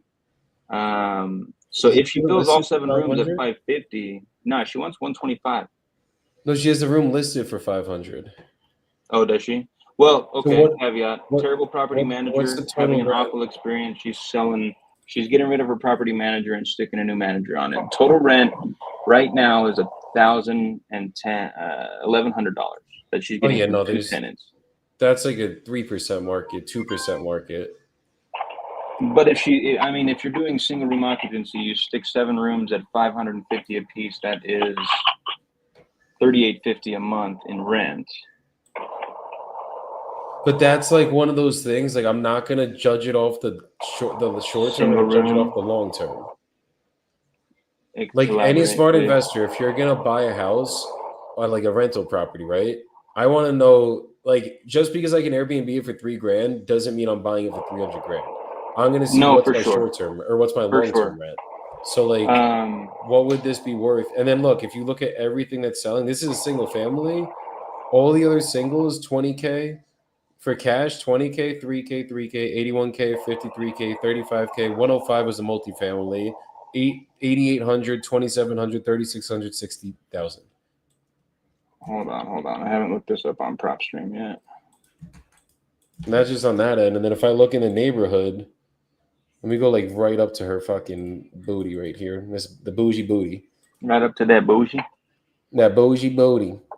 6539. There's one house that sold for 100K. It was a 2,600 square foot house. How many square feet do we have? 16. Ooh, yeah, prop stream's looking pretty abysmal. Let me see. Yo, boys, I'm about to get something locked up. That one I sent in the chat. The one that Joey sent me over. Let's get it, Let's bro. go. Better put on that shit on Grove. speaker so we can hear you lock You it better in, keep baby. that shit I on got you, speaker. bro. What's up, cuz? I got him on hold. I'm about to prepare the contract, bro. Let's go. What'd you offer him? 115. I'm seeing comps at 300. Woo! That's solid, baby. Rita Beta. Let's go, bro. All right, let's hear you go over that goddamn contract. I'm gonna use your contract, bro. You better use my fucking contract. The fuck? Hey, Jamie Litchfield, your bullshit contract. That's crazy. If everyone knew the drama me and Rita have between these contracts. Dude, I was wondering why my shoulder hurts. It feels like it's bruised, but I just got ozone fucking injected directly into it, and that's exactly why. Yeah, that'll do it. You okay, Joe? Question. All right, question. I'm on the cash list. 50K. That's crazy. Hear me out. $50,000. No, hear me out. I see all the low ones. I do. So in that sense, I hear you. I see a 120. I see a 110. Yes, ma'am. I appreciate your patience. Just trying to be really thorough running these numbers here. All right. No, yeah. I'll be right back with you. I appreciate it. There's one that sold for 172, which I know you're going to already... No, that's cash because I won't use that. That's outlandish. That's an outlier. No, that wasn't cash. That was an end buyer. Okay, so that's what listen. That's what I'm seeing for like ARV on this is like 167, 175. Here, why don't we check this? Are there any actives in this neighborhood that are going to compete with us? That's a good question. I could get a 1,600 square foot home for 85 grand right now. It needs work, but for 85 grand. But okay, like it's so livable. 85 It's just needs ugly. work. What are you paying for a turnkey, fully furnished property? I could get a turnkey, not furnished, but turnkey for 94. A little bit smaller, but for 94. No, see, that's solid. Because I could buy a 3,400 square foot home, 3,400 square foot home for 80 grand. Bet. No, that's good. So she's saying she wants 125 to 150. 150 is crazy. 125 is too high. I could buy a very similar turnkey property, a little smaller at 94. So you're saying 50 though. I feel like I want to say 90. No, I think 90 is too high. I think maybe 80 on like the highest of days. Like you're smoking some really good weed that day and like that shit just really hit. I'm not doing that. You better not or else I'll smack you, but yeah. No, I'm not. None of that. Just lots of peptides, no weed. All right, so I think 80. Start at 60, like me and Ross were just saying, and come up to 80. You got to give them the habit. You offered 45 on that one. I was trying to give you the advice, but you couldn't hear it. I said 35 to 40. I think you said. Oh, you might have said 40. Okay, but you had $5 grand to come up then. You mean I should have just started at 35 and then used that extra 5 25 to 35 so that you can come up, and it's like, you know what I mean? Like you gotta. I hear you. It's like I can't shoot my load on the first shot. It's like I could be at 90, and it's like. No, come on. Give me a little bit of credit, okay, Joseph? I'm gonna need a little bit of credit out of you, all right? Jordan, I probably would have done something. I probably would have done something similar because you fall in a trap sometimes when you are coming in like 50% or below what they're asking. So there is a little guilt attached because you're already like, I feel like a scumbag. But I get where. I get where you're going. Listen, Ross, thanks for being the reasonable friend in this group here. You know, I appreciate that. All right, I'm gonna make this offer. But that's the softness. All right, Joe. Okay, Lita, thank you so much for holding it for me, ma'am. You're still there with me? Yes. Fucking Utah Okay, boys. I really appreciate the patience. But hang on just a second. I'm at the bank right now, so hang on. Okay, no worries. Thank you, but hang on for me. Mhm.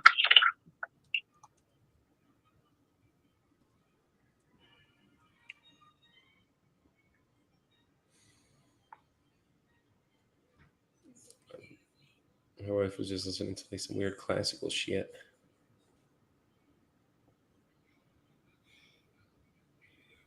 She's gonna want to fight. Gonna have to put the hands up. Oh, why is my phone not charging this whole time? Wait. Put Rita on. Rita, unmute. Yeah, I was gonna say, Rita, unmute if you're.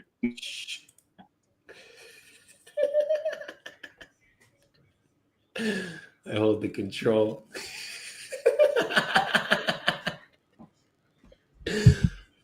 Rita, unmute. Fuck. Jordan wants to punch me today, guys. We're gonna fight by the end of this. Hang on 1 second, okay? Okay, no problem. It says, please review, the agreement made on November 13, 2025, between your name and, Driven Home Improvements, which is us, the buyers. Description of the premises, seller agreed to the property. That's the address right there. Is all your information correct there?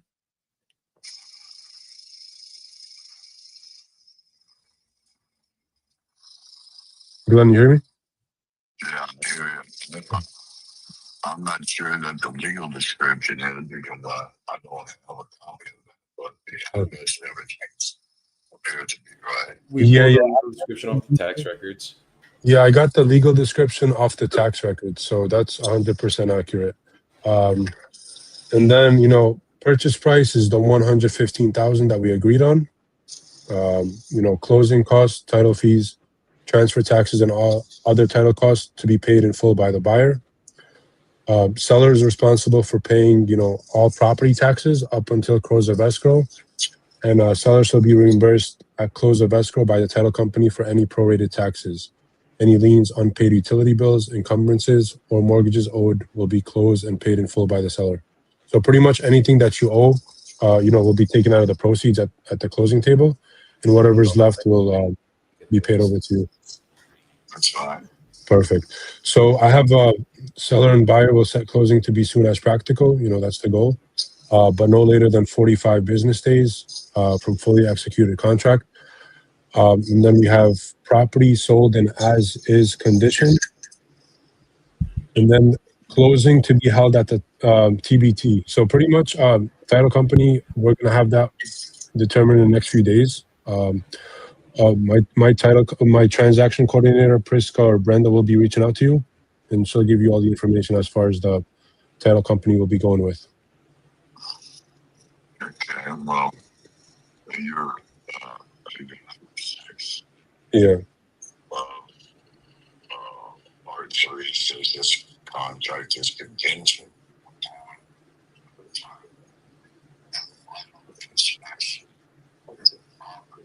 Right.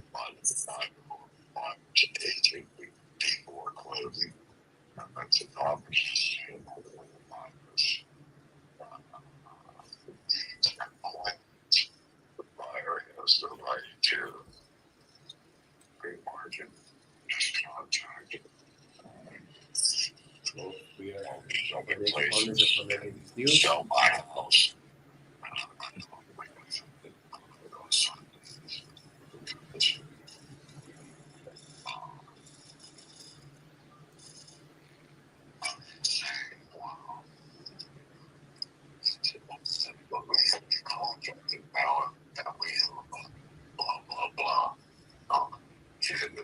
I don't want anything to do with it. Right. That's why I said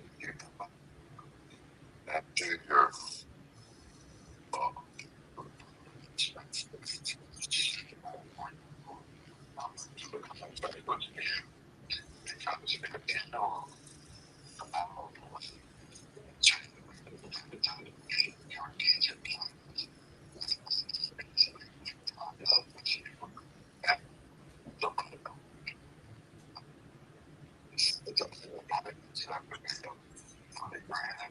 Right. Yeah. Yeah. No, I understand what you're saying, Glenn. So, like I said initially, once we get this on paper, we usually send our financial partners out there just to inspect the property, make sure it's everything you told us. I'm pretty sure you've been honest with me about everything. You've been pretty straight up with me. So there should be no problems with us, getting this done for you. Walk Like in I and said, there's a hole in the roof, something crazy going on. That's the only reason we can't get. yeah, like the only reason we wouldn't be able to get this done for you if there's like a hole in the roof or like something that you didn't disclose to me, which I'm pretty sure that's not the case. So we're ready to get this done, and as long as everything matches what you said, there should be no problem with us getting this done for you. I'm not here to waste your time or waste my company's time. If I'm being honest with you. You need to do that first, Right. and then that'll tell whether you want to even. So we're not transferring the deed today. All that we're doing. What you do is add backward.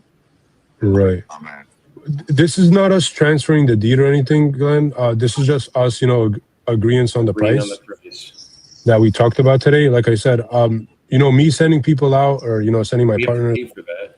We have to pay for that, and it's a lot of resources and time and effort and money. So I don't want to send somebody out there and I don't even know if we have a deal or not.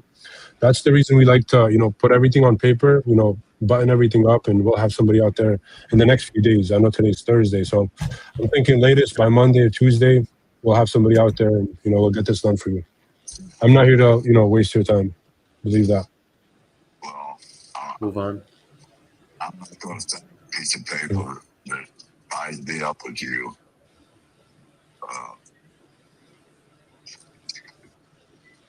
Tell him if we can't get this done we're gonna know once we get the pictures where we stand. If everything looks good after the pictures from there, then we're gonna send our partners out there. We're not here to tie you up. If we can't get this done, we're gonna cancel well before the 45 days. Cool. Look at it. And, I'm sending a piece of paper that says you're.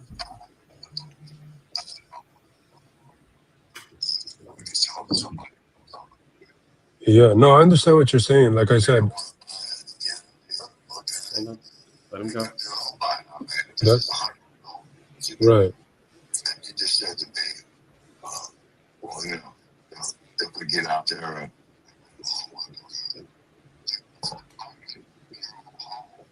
Right.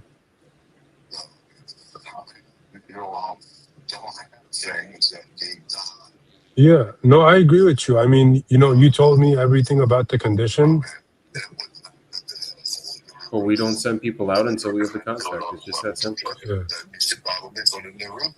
Right. Right. It don't need a new roof.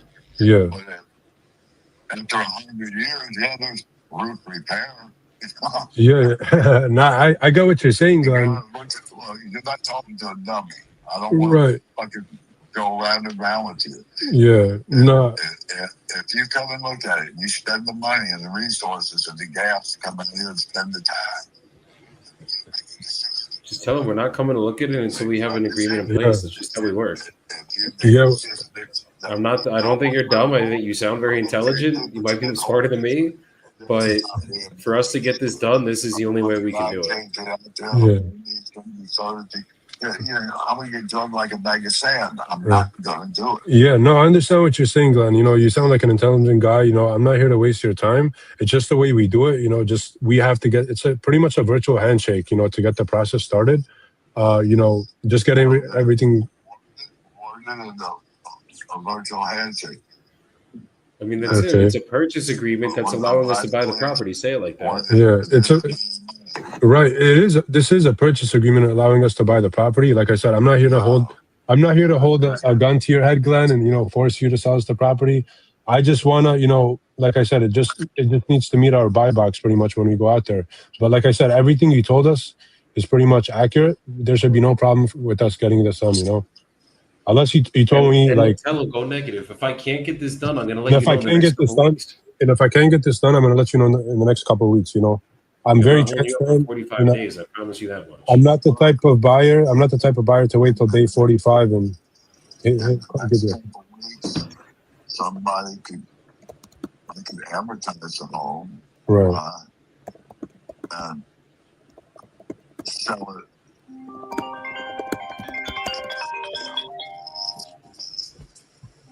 Right. Like I said, Glenn, it's not going to take us a couple of weeks. It's going to take us a couple of days to go out there. Like I said, if we get this buttoned up today, we'll have somebody out there next week. Once we confirm the condition, we're going to give you a heads up or a green light or a stop sign. So, like I'm ready to get this done, Glenn. I'm ready to put this. Sign the paper. All I need you to do is sign this, and we can get this started.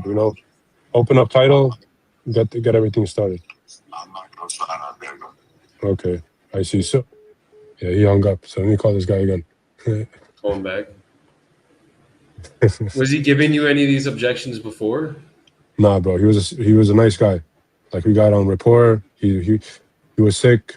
He has long COVID. That's the reason he's selling. So go back into that. Be like, dude, I know you want to get this done, but I'm not trying. Did I just ask him? Did I do anything to make you feel like I'm not trustworthy? Like, did I like label it a little bit? Okay.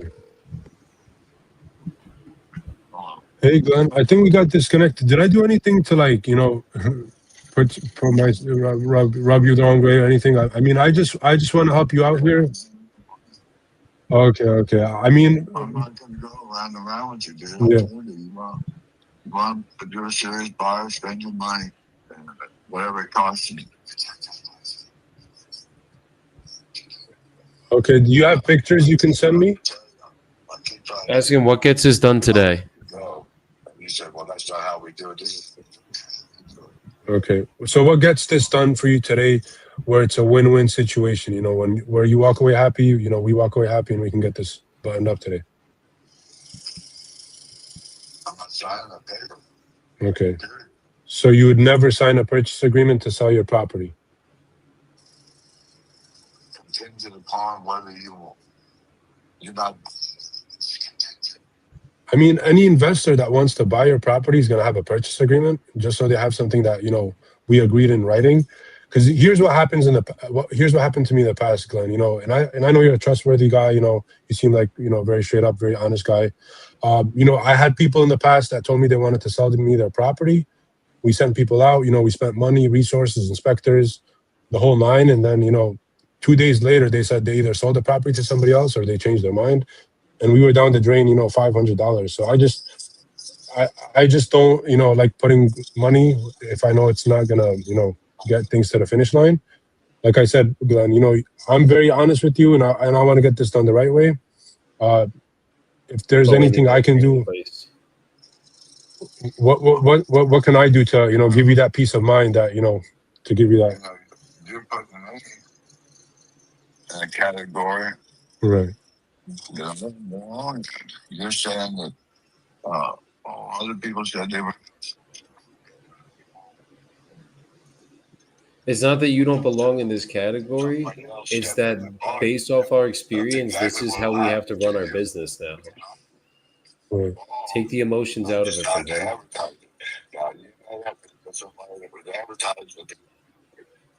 You repeat that? Just tell him, I'm not trying to put you in a category with the other people. It's just like the only way to get this done is we need the purchase agreement. Like, even if we go walk it, I can go walk it myself. I'm not a contractor. I got to pay my contractors to go there. Just tell them like that. It's contingent upon blah, blah, blah. Yeah. It's 5 years old. Somebody else could call me because these fucking calls come all day long. Yeah. No. This is why, because we wind up in the same conversation of this bullshit contract. It's contingent upon blah, blah, blah. Yeah. Right. Right. There's no contingency. You know what the fuck you're doing when you sign a piece of paper with me. Exactly. You're committed to me. Right. Well, 2 or 3 days later, you're going to let me know. No, I'm going to let you know in the next couple of weeks. Yeah. Remember the belief. Make them believe it from your voice, Rita. You got this shit. You got him on the line. He's still talking to you.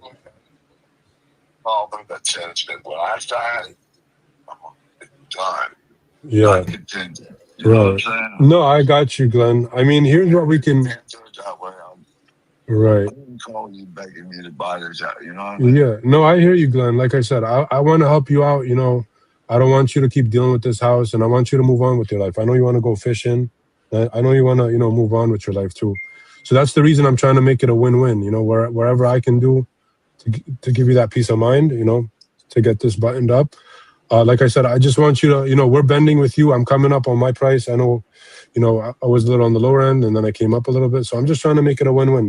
Where we can both walk away happy. I know, but you're going around in circles. Okay, at 115. Okay. If the Zillow says it's worth 230 at 115, that's how.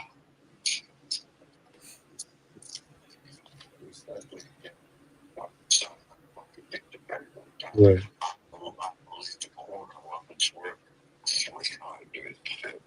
So now it's 100 to it. Okay. So Yeah. if you look at it, you know your business. I don't even know your fucking business. Right. I can tell you this. I know what this is worth. What, Yeah. that's all I need about. Right. I don't need, you know what I'm saying? I don't need a Yeah. You want it? I'm sick. Right. Yeah, absolutely. That's the goal, Glenn. Like I said, I know you've been around this so many times. You had contracts that didn't go through. It sounds like to me. I'm just, I don't want you to keep going through all that, hassle. Going and talking to people and wasting your Just time. like you don't want me to put you in that box. I don't want you to put me in that box. Say that. Come on. Yeah, I know you don't want me to put you in that box. With my bad experiences, I don't want you to put me in the box for your bad The experiences. only Say way it that like I can that. even possibly do it. Yeah. You buy it, and then you put money down on it. Right. Not me, because I need money to move Right. out of the way. And then you pay your bills on the closing day. Yeah. No, like I said, Glenn, once everything checks out, we have no problem, getting everything done. As long as the title comes back clear, we'll get this done for you. We're just, we're ready to get this done, Glenn. And I just want you to believe in me, like I'm believing in you. We can tie this up today and get this done and start the process. I really want to help you out here. And I'm really here to just make it a win-win, whatever I can do, just to make it, just to give you the peace of mind. So what's holding you up? Is it just the inspection, or what's holding you up from getting this done? Nothing's holding me up. It's what's holding you up. Nothing's holding me up too, brother. I'm ready to go. I'm ready to sign right now. Tell him I'm ready to sign right now. I'm ready to, Glenn. I'm ready to sign right now, brother. I'm ready to sign. I'll sign right now if you sign. Let's just go. Let's give me. You're not signing a purchase agreement. You're signing a contract. Yeah, the contract to purchase your house. I'm not signing. Okay, so You're not signing the deed away to me today, Glenn. yeah. No, he Yeah. already knows that. We already tried that. Wait around, hope somebody gets your shit together. I don't give a fuck about that. Right. I mean, If you Tell him want how the we have property, Brandon in you place come to do follow your up with you due every diligence, single look at the week so you know property. what's We're going not on. We're not like the other guys you've dealt with. purchase. We're very Yeah. serious about this. You just went full time into this shit. This is all you do. Just say it like that. Glenn, here before you go, here's what I can promise you. I've been doing this full time for the last few years. I know you had a bad experience with a few bad apples in the game. I have a transaction coordinator who's going to be giving you an update every week. We're here to get this done, and it doesn't do me any good to lock you up in a contract and waste your time and spend my money, resources, and spend my company's time and everybody on payroll. It just doesn't do me any good. I don't make any money for holding you up in a contract. So at the end of the day, I'm gonna keep you updated with whatever is going on with the property, and I'm gonna make sure the communication's clear. So there's no hiccups or there's nothing that you're unaware of or We're not running uncertain away from about. you. Yeah, that's not the case. We're not running away here, Glenn. I really want to get this done for you, brother. Like I can promise you that I'm gonna get it done if everything you told us matches. As long as there's no hole in the roof, we're good to go on this. I promise you. So if you want to just initial and get everything buttoned up, and we can open up title tomorrow and get this started for you, and we can get the ball rolling, so you can move on to your next chapter. The least stressful process you've had to fucking deal with. We'll make this the less stressful process that you ever dealt with? The most smoothest and seamless sale for you, brother. I would have said the fucking head deal. Just put a little emotion in that shit. Glenn, so what's gonna change? What's gonna change for us to get this done? I just want to see if I can bend anything, and go fight for you. I don't want to lose my job, but I want to see if I can go fight and bend any corners for you and see if I can do anything. Well, I'm ill. Okay. So I'm making money to move up here. Okay. How much do you need? Now listen to me. Sorry.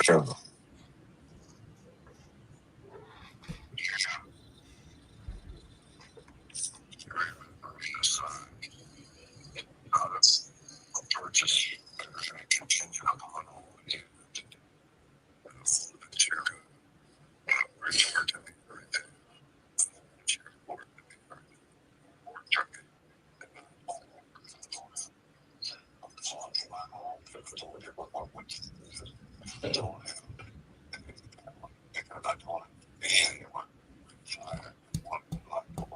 Yeah. If you want to buy this place, then we would buy this place. I'm not going to go over this again. This Okay. is last time.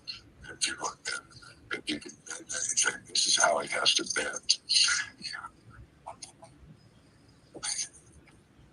Okay. The largest distance would be decide to say that I'm just trying to get out of the way.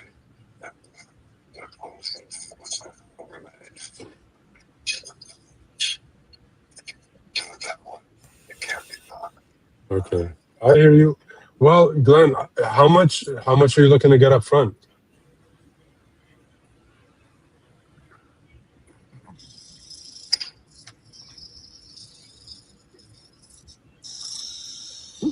Glenn, you there? Yeah, I'm here. Okay. Yeah. I was just curious. You said you wanted money up front. How much do you want up front?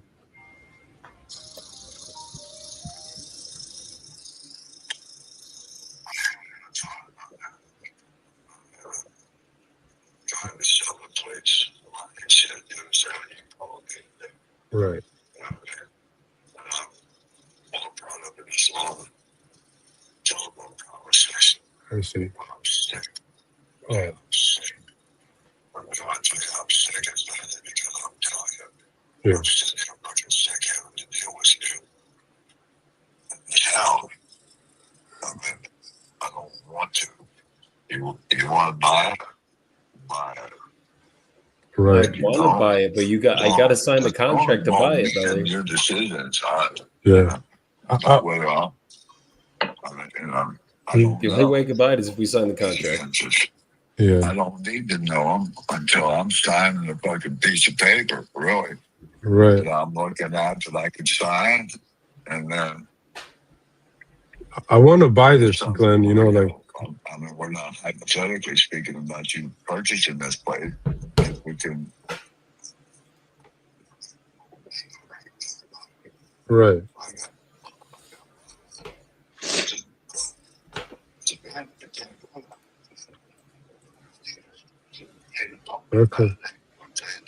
Okay. I understand. I mean, Glenn, I just don't want you going through around the same circle because if I'm being honest with you, any investor that wants to buy this is going to have an inspection period just so they can protect themselves. There's no investor that's going to come out with a brief of, money, a briefcase of money and just, bring the money to the table and just close on it. If I'm being honest, I want to get this done as soon as possible and help you out. Protect your investor and say,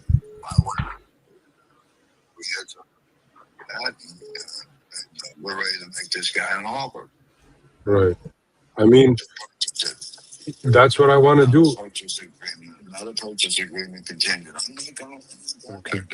I'm just not interested in fucking being on hold and my property tied up in the contract when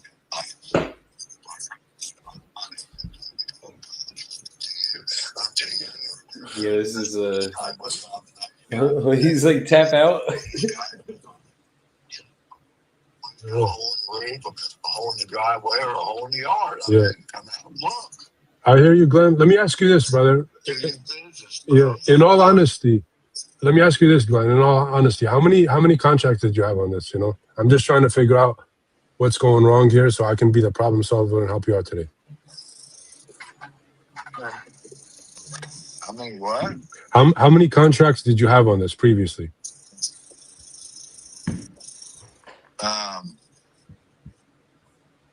When I first got sick,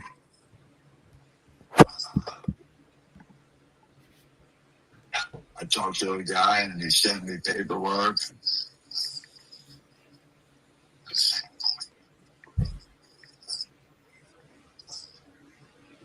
I didn't tell you what to sign it for anything.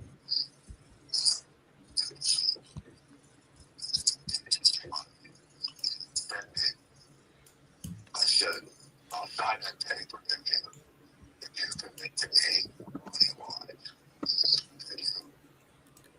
You give me some honest money.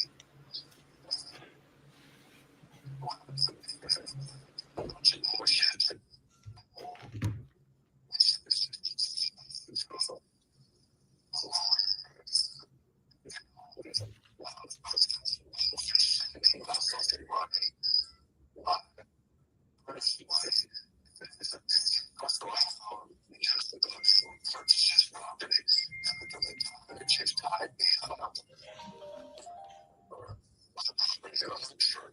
Right. I hear you. We went back and forth. He said, well, how it works? I said, that's how it works in this deal.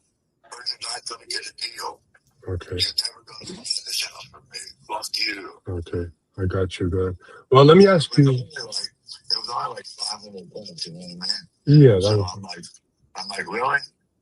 You're going to blow your deal over $500? You're fucking stupid.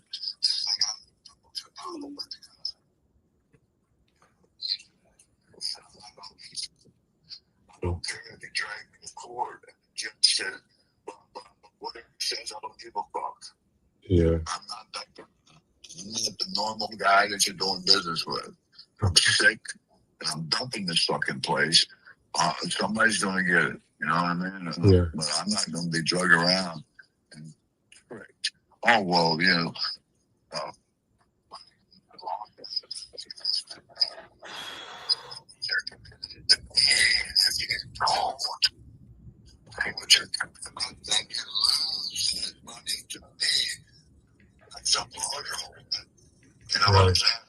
No, I hear you. So you had one contract. But they never performed. Were they at 125? Do what? Were they at 125? Your original asking price? Or? I can't even remember what it was. Okay. When was that one? Like recently? I purchased this place and I wasn't even maybe. Okay, I see. I got sick, so it was probably January, maybe December, maybe January last year. I hear you. This year.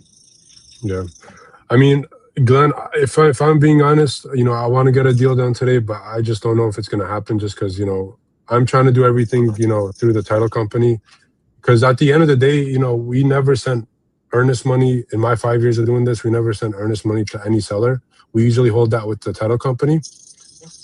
And, you know, just to make sure everything goes good with the inspection. You know, I'm not here to screw you over. Like I said, I'm here to get this done the right way.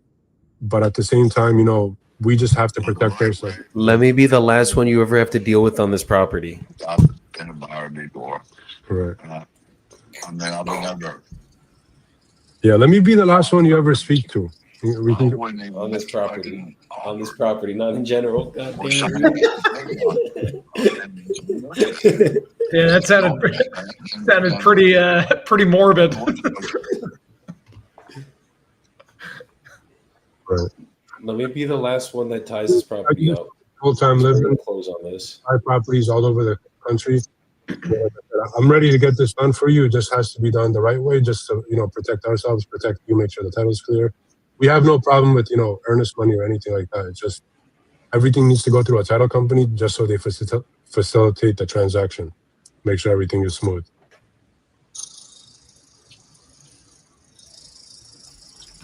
So you know, Glenn, I know you want to sell this, and I know you want to get out of here. I just think the only way for anybody to ever do this would be through a title company.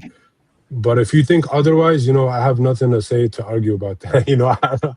I'm just trying to tell you how it is and how anybody would do it. And I wish I can bend corners, but I just can't. Well, a serious buyer, if I was in that building, I'd have be able to stay here. I'm gonna buy this property.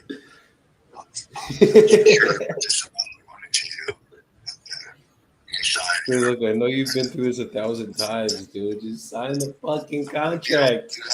Let me help you. Even though Gotta be open to receiving. Gotta be open. that might be the way they'll do it. That's fine. I'm not interested in that. Okay. So what's I'm not going to sign nothing unless the number on the paper is agreeable to me. And when we sign it, then it's going to be a done deal. No bullshit. No, well, inspection, maybe it's a hole and it's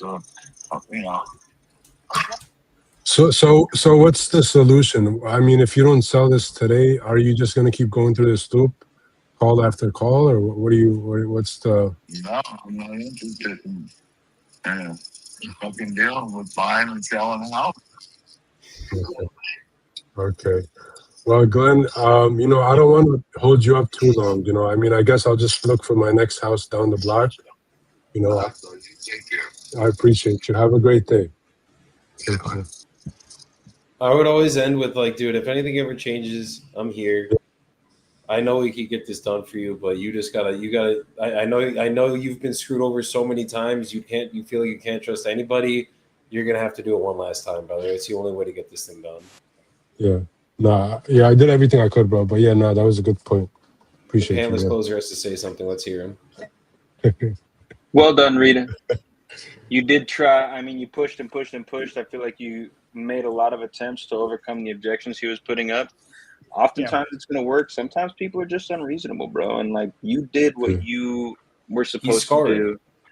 He is, and he's burned and he's torched. And arguably that's one of the hardest objections for people who are wholesaling the right way to overcome is like, listen, I've signed 3 contracts in the last 6 months and everybody fucked me. I don't want to sign your contract. It's like, listen, bro, I get it. I'm not, but like, how do you convince a person that I ain't going to fuck you? It's not always easy, but agree with Joey, but I think you did a good job, bro. Yeah. This is like the rare occasion, Jordan, where I would, if you are accredited, are accredited with the Better Business Bureau. This is where you do like put that freaking rubber stamp on it. It's like, hey, I don't know who you were dealing with, but we're not going to ruin our entire reputation in general, let alone starting here with your property. We're accredited. We do this nationwide. We got the A rating. We're legitimate. We do 30 properties a month. We do this every single day. Why would we ruin our entire reputation starting now? Right?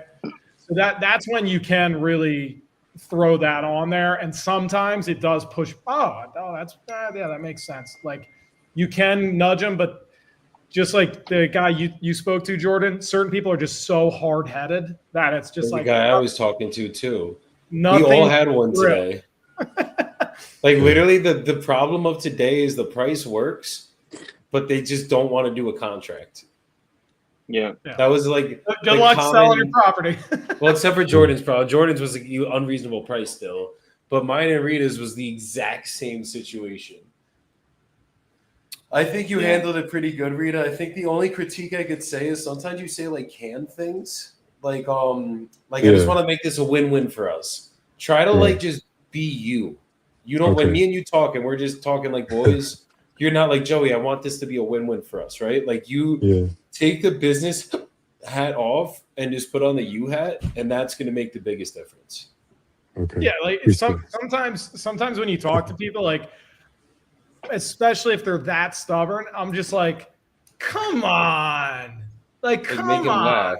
Let's just get this done. What are we doing here, right? Put your personality in it. Yeah, like just throw what are we doing here? Like let's just do this. Let's do the thing. Let's get it done. You want this? We're looking for our next property. We agreed on price. What are we doing here? Right? They Yeah. need to call him back and say, "Hey, listen, bro, what are we doing here? Just sign the contract, bro." So, and sometimes people need that, like, like that fun I call friend that tomorrow. answers, the fun friend that enters the room when like a couple people are arguing, and they're like, "What are you doing? What are you doing here?" Right? Sometimes you got to throw that shit out there, and it brings everybody's. Joey's laughing, but it brings everybody's spirits up when they're kind of at a low energy, right? Yeah. Humor sometimes. Yeah, bring in some humor. Like what are we doing? Like, just wasting time. Let's do the thing. There are ways to get like right past the edge, but I think the people we had on the phone today, dude, it's just like you're just dealing with someone with really thick skull. Right. There, boo boo. But all things considered, well done, Rita. Out here 100%. Appreciate it. on the live, doing the damn thing. Showing us how it's done. Yes, sir. The only one who sent a contract out today, so we got to catch up. Hey, check the chat that's private, will you? Tell me why I can't do it. Wait, so this what? is the lady I spoke to. First property did not work, but she goes, "Let me give you 3 more." And I was like, "Okay." She's got DSCRs that suck or hard money loans that suck on all these. She's like, "Listen, give me $20K above what I owe, sold."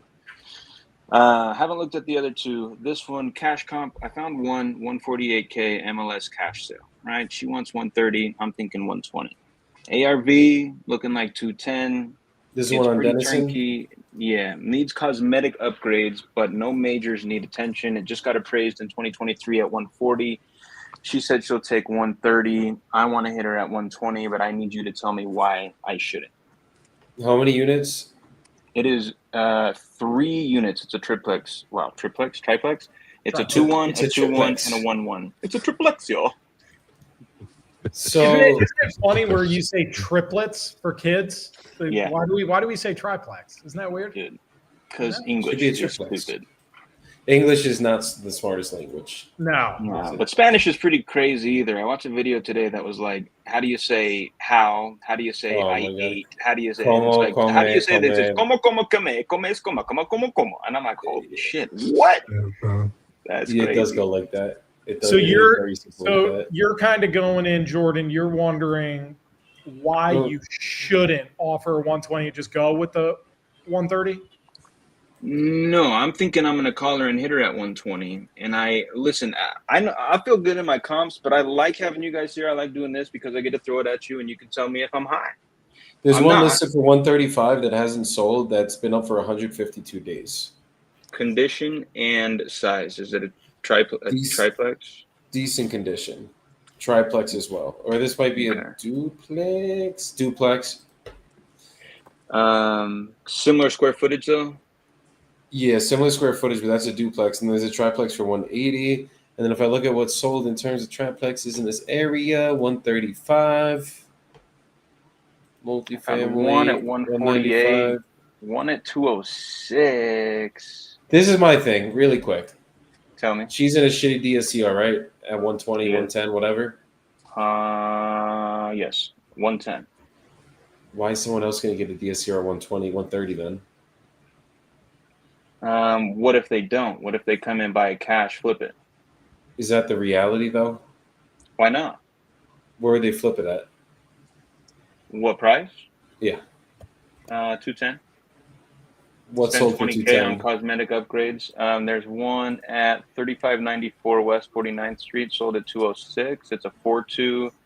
Are you in this neighborhood, though? Yeah. It's the first comp on the list. It's literally right there. Hold on. Are you on Zillow, though? Where are you at? You're on Prop Stream. How much did you say it sold for? 206. That's 3594 West, and it's smaller. It's probably a duplex. And then on Brick, I'm seeing one 5-bed, 2-bath, 2,100 square feet, 1,900 build, sold at 228. I mean, that was on the market for a god awful amount of days, but it did sell there. So I'm using the 206 comp on Brick. I'm using a 195 comp on Brick, and then I threw that 228 comp on Brick to put me right about 210. So you take out all the square footages. I'm gonna just share Zillow because I don't give a fuck anymore. Can we share screens on this? I don't even know if we could do that. You could. Y'all can see my screen. Dude, why are we doing this? What are we talking about? This is fire. So this is the neighborhood, right? Yeah. Let me go full screen so I can see this better. Yeah. Because I have so many comps, should I stay in or should I go out? You should stay in. Yes. How many here have sold for 200K? None. But why isn't the one comp that I'm seeing showing up? How far back was it?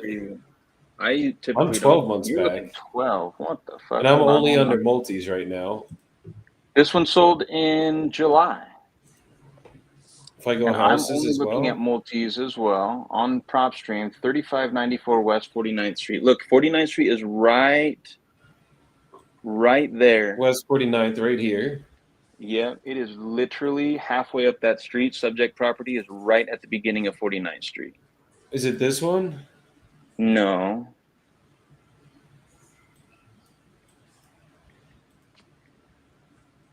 What's the number? 3594 West 49th Street.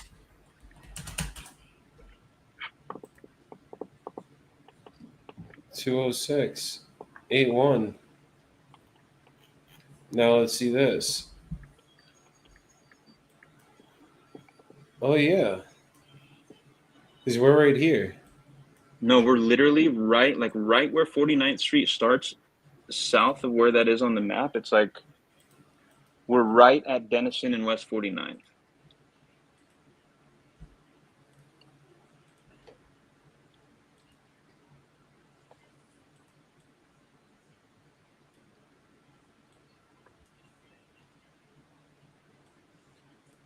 You're right here. Now let's look at this. You're saying 20K rehab, right? Just estimated, quick. What did that one sell for? 206. What did it sell for? 206. I don't know why I already have 206 in here. Yeah, that's weird. It's exactly in there. It was meant to be.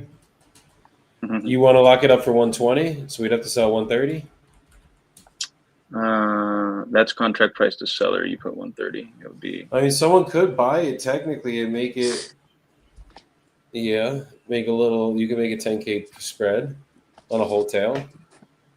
Wait, who, me? Yeah, no, not you, bro. You fucking sell it to somebody. They make it. If you make 10, I'm saying you make a 10K spread. They would make a 30K spread. Got you. And they do a wholesale. Why the fuck wouldn't I just do a wholesale? I was gonna say, yeah, you just get a. Or novate it. You need to bring 10% down to do a wholesale, and they'll pay for everything else. Or novate it. I'm open to either, but we're thinking 120 is not absurd. Normally, I'm judging Cleveland very hard. The comps are clearly strong in this area. I think 120 would be a fair offer. Yeah, I love it. I mean, there's one that sold for 135 that was smaller. So yeah, 120 should be fine. It was a multi and it needed work.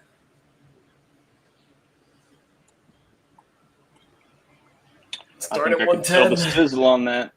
You won't start at 110. What, you think I'm scared? I'll start at 90.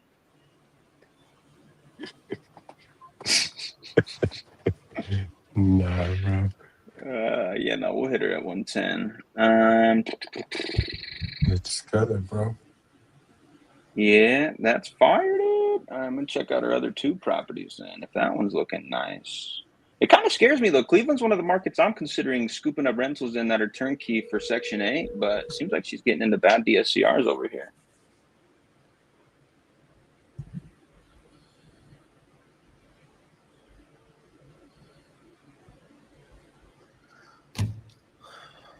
All right, I'm going to call a buyer that's interested in one of our deals that said that we have structural damage on a fucking turnkey condo. On a condo, HOA? I mean, yeah, that's probably highly unlikely. Like, I'm pretty sure if there was, the HOA would handle it. Yeah, this lady's fucked on this property, bro. I just got a buyer offer in before for 145, all cash, close in 3 days. Like it's out of his bank account cash. Close in 3 days, pay all closing costs for that one I locked up at 111. gone, bro. 30, 33, 5 when it was all said and done. That could be a good assignment right there. That's bad. Accept it. What are we waiting for? Hell yeah. I'm waiting for a landlord that has a property 2 doors down to walk it. He's going to walk it momentarily. He might offer even more. Trying to get 40K on this. 40K would be nice. Your call has been forwarded to. Do it. Jordan. ¿Qué pasó, amigo? Do it. Do it. You know. Make the offer? No, make the noise. Which noise? Oh, wait. That fucking noise. That wasn't me, bro. I think you got to start doing it on command, bro. Like, fuck. my kid back there. Hi, this guy didn't fucking answer. Let me text Pluto. Oh, Poha, it literally is. Was that one we just checked? East Cleveland, Denison. Yeah. That was East Cleveland, my brother. But I got 2 more from this lady. I'm about to underwrite them right now. I'll let you know. They're both multifamily as well. If they're not in East Cleveland, I'll send them to So you. East Cleveland is a shitty side then, I guess. I don't know. I don't remember. No, it's West Cleveland. Somebody wrote a fucking map for us once. Oh, word. I'm going to break the news to this lady that we're probably going to have to short Do sell. the noise on a call, Jordan, is crazy. Listen, I'll do it next time I get a Hey, Joe, sorry about that. So I spoke with her. I mean, she'd be willing to work with us a little bit, but the reality of it is we're probably going to have to do a short sale process on this with the lender. The lender's a second position lien, not Joe or not I can't think of her name. Not Linda. Yeah, Linda. So basically, like, she technically could get all of her loan, and then the lender has to take the haircut because the lender's on the second position. Like, you always have to pay the first position out first. Right. But was she willing to lower it down a little bit or no? Yeah, like maybe like 10 or 20 grand we could get her down, but not like. Is that what she's? I would need it 70 grand down to just do it straight with her. What'd she say now? Yeah, like I told her 70, and she was like, "Look, I mean, I just can't take that big of a haircut on this." Yeah. Yeah. So, and then do you guys do the short sale, or do I need to do it?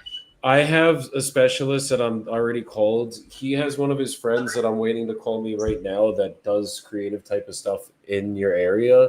So I'm going to get on a phone with them first. And then if they can't do it that way, I'm going back to my guy and we're short selling it. So you guys want it still, just so the short sale will stop the foreclosure. Yeah, if we go to the bank and initiate a short sale, absolutely. We literally had but there's no foreclosure date set yet, right? No, nothing. Yeah, so we're good then, regardless. But yes, we had one that we did have a foreclosure date set yet, and then we went to the bank, negotiated the short sale, and we're getting it. It's actually almost done through the process now of getting purchased. Is it hard to do? I've never done this before. So is a short sale, is it hard to do or no? It's not impossible to do because in your situation specifically, the house is not worth what the loan is due on it. So this is like a clear-cut short sale. You know what I mean? Like it's probably after even taking a deeper dive on it, I said 270, 280. It's probably worth like 200 to 230 because there's houses that are listed on the market for 250 that are brand new builds. Right. Yeah. Okay, so you guys will handle it all for me. I don't need to do anything. I'm just trying to understand. Like, Just work with us. Like I just might need you to sign some documents and work with our realtors and everything on it, but that's about it. That's fine. Yeah. I'm not going to hire it because I'm actually on my way back. Wait, say that one more time. I'm sorry. I'm actually on my way back to Florida right now because I was in Tennessee. I'll be back in like 5 hours back to Port Charlotte, and I was going to hire an attorney, but I won't do that if I'm going to work with you guys. And do you guys talk to the bank? I don't even need to talk to them. You guys all that. Yeah, I have my specialist deal with the bank in the whole nine. Do they ever deny it, or they usually say yes? There's a possibility of them denying it, but the only reason they would deny it is if the house isn't worth that. Oh, okay. Yeah, so they'll send down their people and be like, yeah, it's not worth it. Yeah, we would do. It's not even their people. It usually has to be an independent appraiser. Like I'm not a short sale specialist. Like I usually bow out on these deals, but I'm going to probably refer it to my team, have them work it, and then let them handle the entire process for you. usually take? 3 to 6 months, depending on the deal. That's it? Okay. Yeah. All right, well, it's yours. I will stand still. And then I did ask my mortgage for the short sale package, but I go through ShorePoint.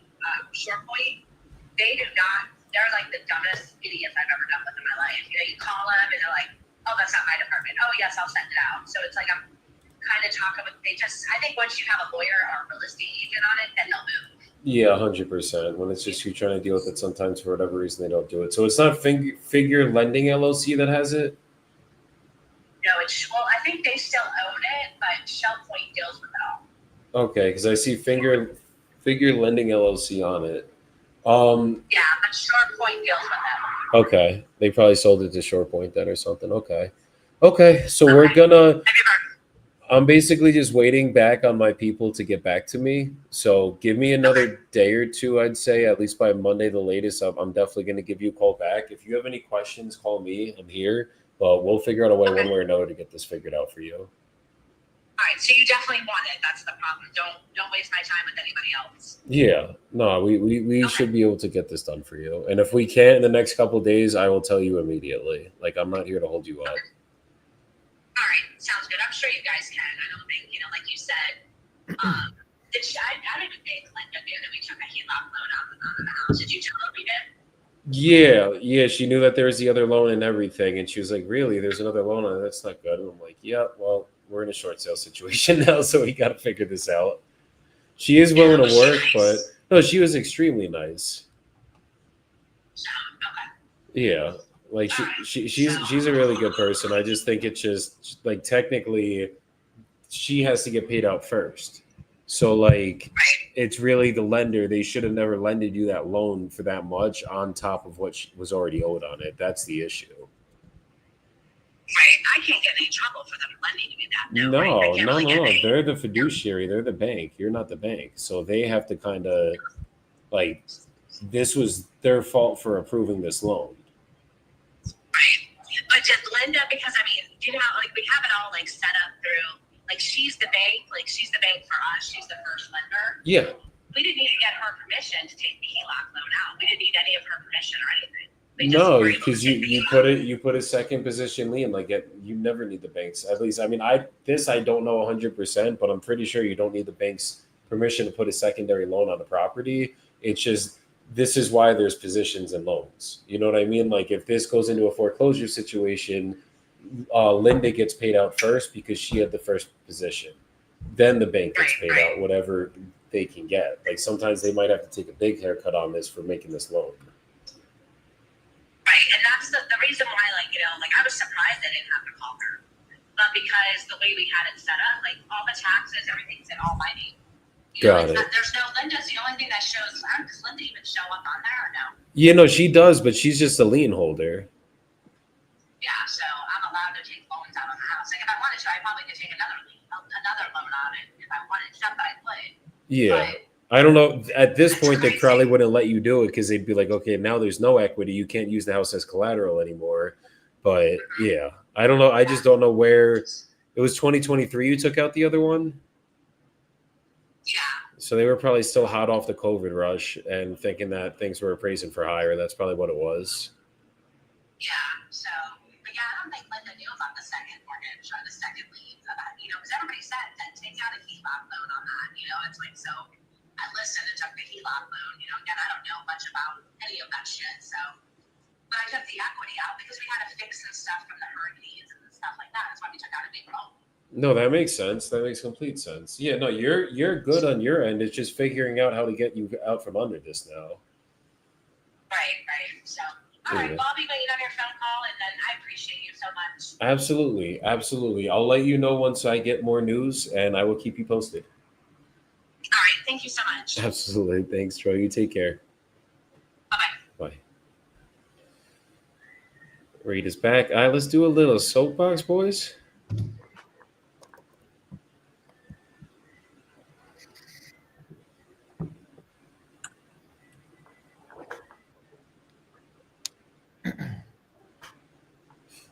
Rita, you want to start? Yeah, I think Rita starts today. Shit. Rita. Earth to Rita. He's smoking that New York pack today. He's smoking that Mount. One sec, bro. One sec. Let me see. You guys hear me? Yeah. You know, yeah. No, one sec, bro. Let me get this.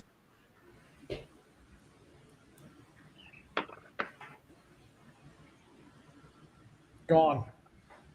He said, "Nah, no soapbox." Stage left. Yeah, fuck this. What's the thing in the plays where they have like the hook? They just yank you out. You got the hook, guys. Usually we try to give it to Jordan, but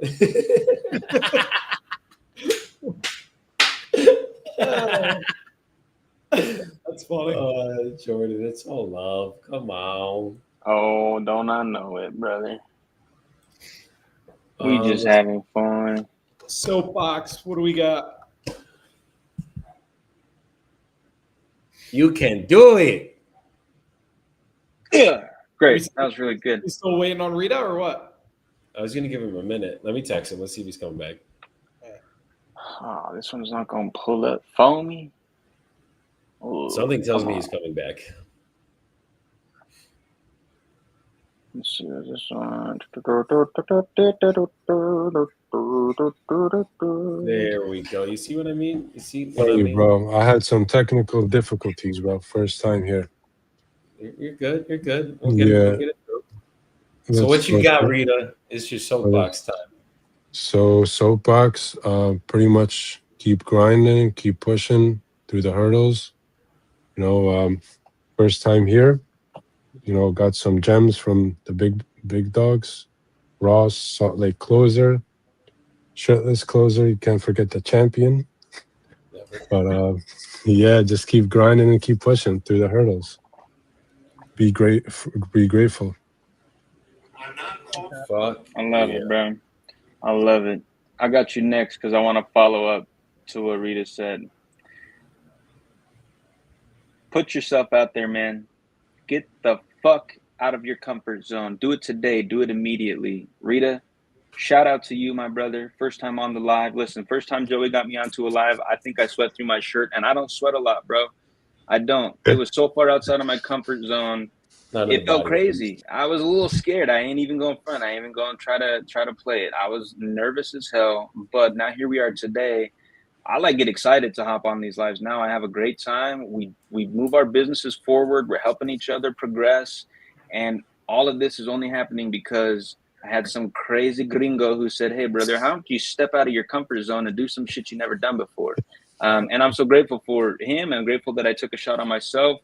Mad proud of Rita for getting up here, jumping out of the comfort zone, because what happened today is he experienced some fucking growth. So just get out of it, man. Get out of that zone of comfort. That is where all the growth happens. And if you want to grow, you can't be comfortable while doing it. That's just the end of the story. Love it. Love it. Love it. Joey, well, I guess I'm up. that was the silent hint. No, I mean, I was gonna either take it or let you go. I was like, let's see. I was waiting. Same here, bro. Fucking car crash right there. All right. So, Rita, first off, I thought you did an excellent job today. So thank you, brother. The improvement that I've seen from when we first started is night and day. Can we say the story? Completely unidentifiable closer over here. So, congrats to you. Hats off to you for how far you've come in only a couple years. And this is only the beginning. I mean, you're going to be crazy good in 4 or 5 years. Just stick with it. As you said, get through the hurdles. As far as the calls we heard today, this is kind of the biggest takeaway I kind of looked at is get creative. Over the course of time, you're going to get more and more creative on these objections that sound so ridiculous. So ridiculous. They're completely unreasonable. You will get more creative over time. They will get easier because just due to your sheer creativity. Bring a little charm into the conversation. Joey knows best. He's the charmer. Yeah. But bring some charm into the conversation. Yeah. But taking a look at it for certain sellers, don't get down on yourself. You cannot say the right thing to the wrong seller. And on the flip side, you cannot say the wrong thing, meaning completely fuck everything up. Your words, the script, nonsense, right? Screwing up everything left and right. You cannot say the wrong thing to the right seller who's truly motivated. Yeah. That's facts. That's facts, brother. Don't be hard on yourself. Just fucking head down like a rhino and just you're gonna get that one means you're probably 2 offers away or 1 offer away from closing. Right. Nah, appreciate you, brother. I think the coffin's been opened. We gotta close the door now.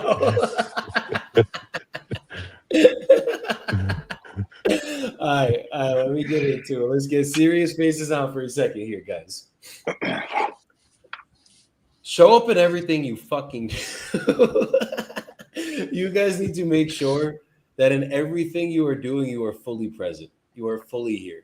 That is the reality of business. And it's hard to do. It's hard to be present in everything we're doing. Like while we're here, we're thinking about eating or other shit going on in our lives. Maybe your bank account isn't where it wants to be. And when you're locked in on this seat, you need to be fully here. You need to be fully with the seller, fully with the call, fully with everything. Even if me and Jordan sitting here fucking with each other on the background on the calls and the names and everything, like we're still present with what we're doing on the calls. Like when I'm on a call, I'm sitting here chirping Jordan in the background, but he's present with the seller.